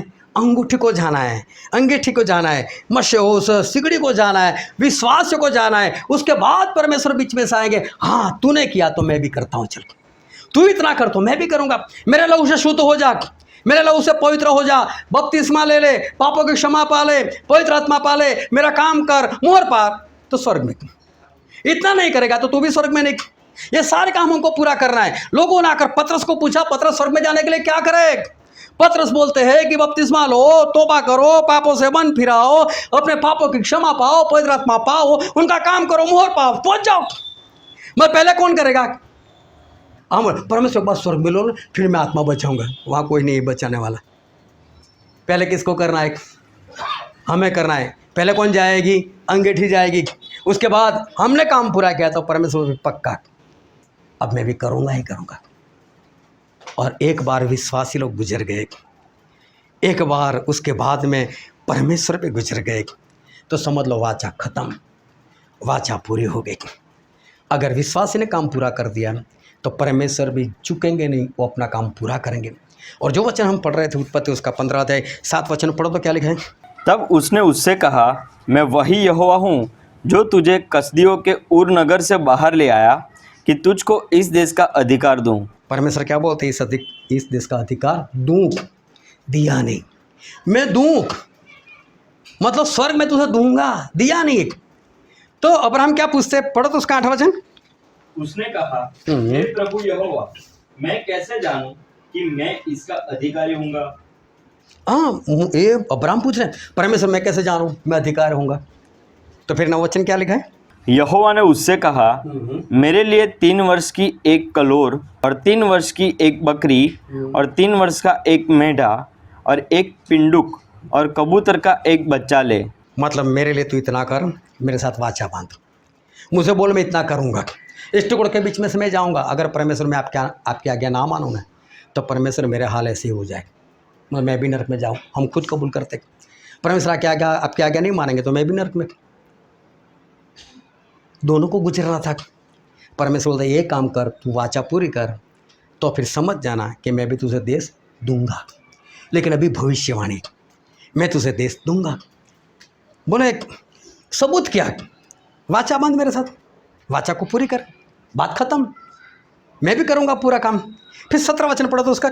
और ऐसा हुआ कि जब सूर्य अस्त हो गया और घोर अंधकार छा गया, तब एक अंगीठी जिसमें से धुआं उठता था और एक जलती हुई मशाल दिखाई दी, जो उन टुकड़ों के बीच में से होकर निकल गई। पहले विश्वासी लोग गुजर गए, फिर परमेश्वर भी गुजर गए, वाचा कैसी हो गई? पूरी हो गई। समझ लेना, इंसान ने काम पूरा किया, विश्वासी ने काम पूरा किया, तो परमेश्वर बोलते हैं मैं भी अभी वाचा बांधता हूँ, मेरी भी वाचा पूरी। तूने काम किया तो मैं भी मेरा काम पूरा करूँगा। तूने मेरी आज्ञा मानी तो मैं पक्का तुझे स्वर्ग में ले लूँगा। फिर 18 से लेकर 21 तक पढ़ लो अभी।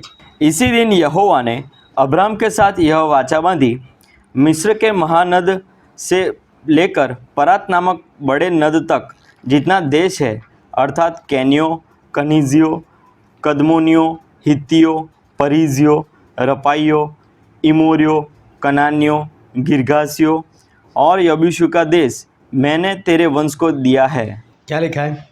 देश दिया ही है तेरे वंश। देखो दूंगा अब नहीं आया, पहले भविष्यवाणी थी। कैसे पता चला दोगे? वाचा पूरी कर। जैसे ही वाचा पूरी है, जैसे अंगीठी चली गई, परमेश्वर भी चले गए। अब दे दिया है, अब तो वारिस हो चुका है। हालेलुया। आप नहीं गुजरोगे, परमेश्वर भी नहीं जाएंगे। पहली बारी आपकी। अगर हम अंगीठी नहीं बने, हम जलते हुए कोयले नहीं बने, वो धुआं नहीं निकला, हम उस टुकड़े के बीच में से नहीं गए, तो हम खुद कबूल करते परमेश्वर इस टुकड़े के जैसी हालत मेरी हो जाएगी। परमेश्वर भी बोलते अगर तूने काम पूरा किया और अगर मैं मेरा काम पूरा ना कर तो मैं भी, मेरी हालत भी ऐसे टुकड़े के समान हो जाए। लेकिन हमारा परमेश्वर तो परमेश्वर है। हालेलुया। जब हम पूरी करते वाचा तो परमेश्वर पक्का पूरा करते ही करते। कभी परमेश्वर किसी का पाप नहीं देखते। मैंने बहुत लोगों को देखा हुआ है, चाहे कैसे भी लोग थे, जैसे ही बपतिस्मा लिया उनके लिए प्रार्थना हुई, पवित्र आत्मा आए ही आए। परमेश्वर ने देखा तूने ऐसा किया था, मैं नहीं दूंगा। जब इंसान वाचा पूरी करता है, परमेश्वर करते ही करते हैं। जैसे अंगीठी गुजरी, मसाल चली गई, परमेश्वर बोलते मैंने तुझे और तेरे संतान को ये देश दिया, दूंगा नहीं अभी। वाचा पूरी, बाय परमेश्वर का वचन वो पूरा हो गया। सारे लोग स्वर्ग में चले जाएंगे। बहुत ध्यान से समझो। उसमें अंधेरा आ गया था, सूरज अस्त हो गया था और पवित्र आत्मा का काम बंद हो गया था। उस वक्त भी हमें वाचा में बने रहना है। उस वक्त हमें धुआं निकालते रहना है। उस वक्त हमें लगातार प्रार्थना में रहना है। उस वक्त भी हमें लगातार जलते रहना है। उस वक्त भी हमें धधकती आग बने रहना है। वक्त नहीं है, ये सारे काम अभी से करो, करते रहो, ताकि उस वक्त हम बचाए जाएं। अगर आज भी आप व्यसन में, लड़ाई झगड़ों में, क्रोध में, व्यभिचार में या ऐसे बुरे कामों में पड़े रहोगे तो मैं बोलता हूँ आप नाश हो जाओगे। क्योंकि मेरे हाथ में कुछ नहीं, परमेश्वर के हाथ में। परमेश्वर ने अब्राहम और उनकी संतान के साथ ये वाचा बांधी हम विश्वासी तो हम अब्राहम की संतान है। अब्राहम की संतान तो आज ये वाचा हमारे साथ है। वो जलती अंगीठी हम है, कोयले हम है, धुआं निकालने वाले हम है, लेकिन वो सब कुछ होना चाहिए तो हम है। अगर वो नहीं तो फिर उस वक्त हम मार दिए जाएंगे। वो वक्त आ रहा है, भयानक वक्त आ रहा है। प्रभु से खुद बोला वो वक्त भयानक है। अभी से प्रार्थना बढ़ाओ, अभी से बाइबल पढ़ना बढ़ाओ, अभी से पवित्र ज़्यादा बनने का प्रयत्न करो, अभी से आत्मा जीतो, बाहर निकलो, कुछ करो ताकि उस वक्त बचाए जाओ। अगर आपने वाचा पूरी नहीं की तो परमेश्वर पूरी नहीं कर सकते। हमें पहले पूरी करना है। हालेलुया। हम सभी अपनी आंखों को बंद करें, अपने मस्तकों को प्रभु से आगे झुकाए। मेरे प्रियो, ये वक्त है कि हम अपने आप को जांचें। ये वक्त है कि हम अपने आप को परखें। ये वक्त है कि हम खुद के बारे में सोचें कि आज मैं कहाँ पर हूँ। परमेश्वर ने उस अब्राहम और उसकी संतान के साथ ऐसी वाचा बनाई है। परमेश्वर ने ऐसी वाचा बनाई है, ऐसी वाचा बांधी है कि उस टुकड़ों के बीच में से, उस लोथ के बीच में से एक रास्ता निकाला और बोला अगर तू इस वाचा के साथ जुड़ना चाहता है तो बीच में से निकल। और आज वो अंगीठी, जलता हुआ कोयला, धुआं निकलते लोग, वो हम है। अपने आप को जांचो, अपने आप को परखो। क्या मैं उस सिगड़ी मतलब उस संगत के अंदर हूँ? क्या मैं संगत के साथ जुड़ा हुआ हूँ? क्या आज मैं जलता हुआ कोयले के समान हूँ या बाहर निकल कर एक राख के समान हूँ? अपने आप को जांचो, अपने आप को परखो। क्या मेरे अंदर से लगातार धुआं निकलता है? क्या मेरा जीवन प्रार्थना में है? मैं कहाँ पर हूँ? मैं क्या कर रहा हूँ? मैं कैसा हूँ? क्या मैं परमेश्वर के साथ वाचा से जुड़ा हुआ हूँ? मैं प्रिय, अपने आप को जांचो, अपने आप को परखो। वक्त नहीं है। अगर आपके जीवन में ऐसी कोई भी बात है जो परमेश्वर के वचन के विरोध की है, आपके दिल में ऐसी कुछ बात है जो परमेश्वर पसंद नहीं करते, तो आज वक्त है उसको निकाल कर फेंक दो। नहीं है हमारे पास वक्त। परमेश्वर खुद बोलते वो वक्त भयानक है। परमेश्वर ने 2000 साल पहले बोल दिया उस वक्त भाग जाना। वो वक्त मैंने कम कर दिया, वरना कोई ना बचता। तो सोचो वक्त कितना भयानक है। क्यों हम मरे? क्यों हम खत्म हो जाए? क्यों हम नरक में पड़े? नहीं, ऐसा नहीं होने देना है। हमें बचना है, हमें खुद बचना है, हमारे परिवारों को बचाना है, हमें और भी बहुत लोगों को बचाना है, हमें आत्मा जीतना है। हम नरक में क्यों जाए और लोगों को क्यों जाने दे?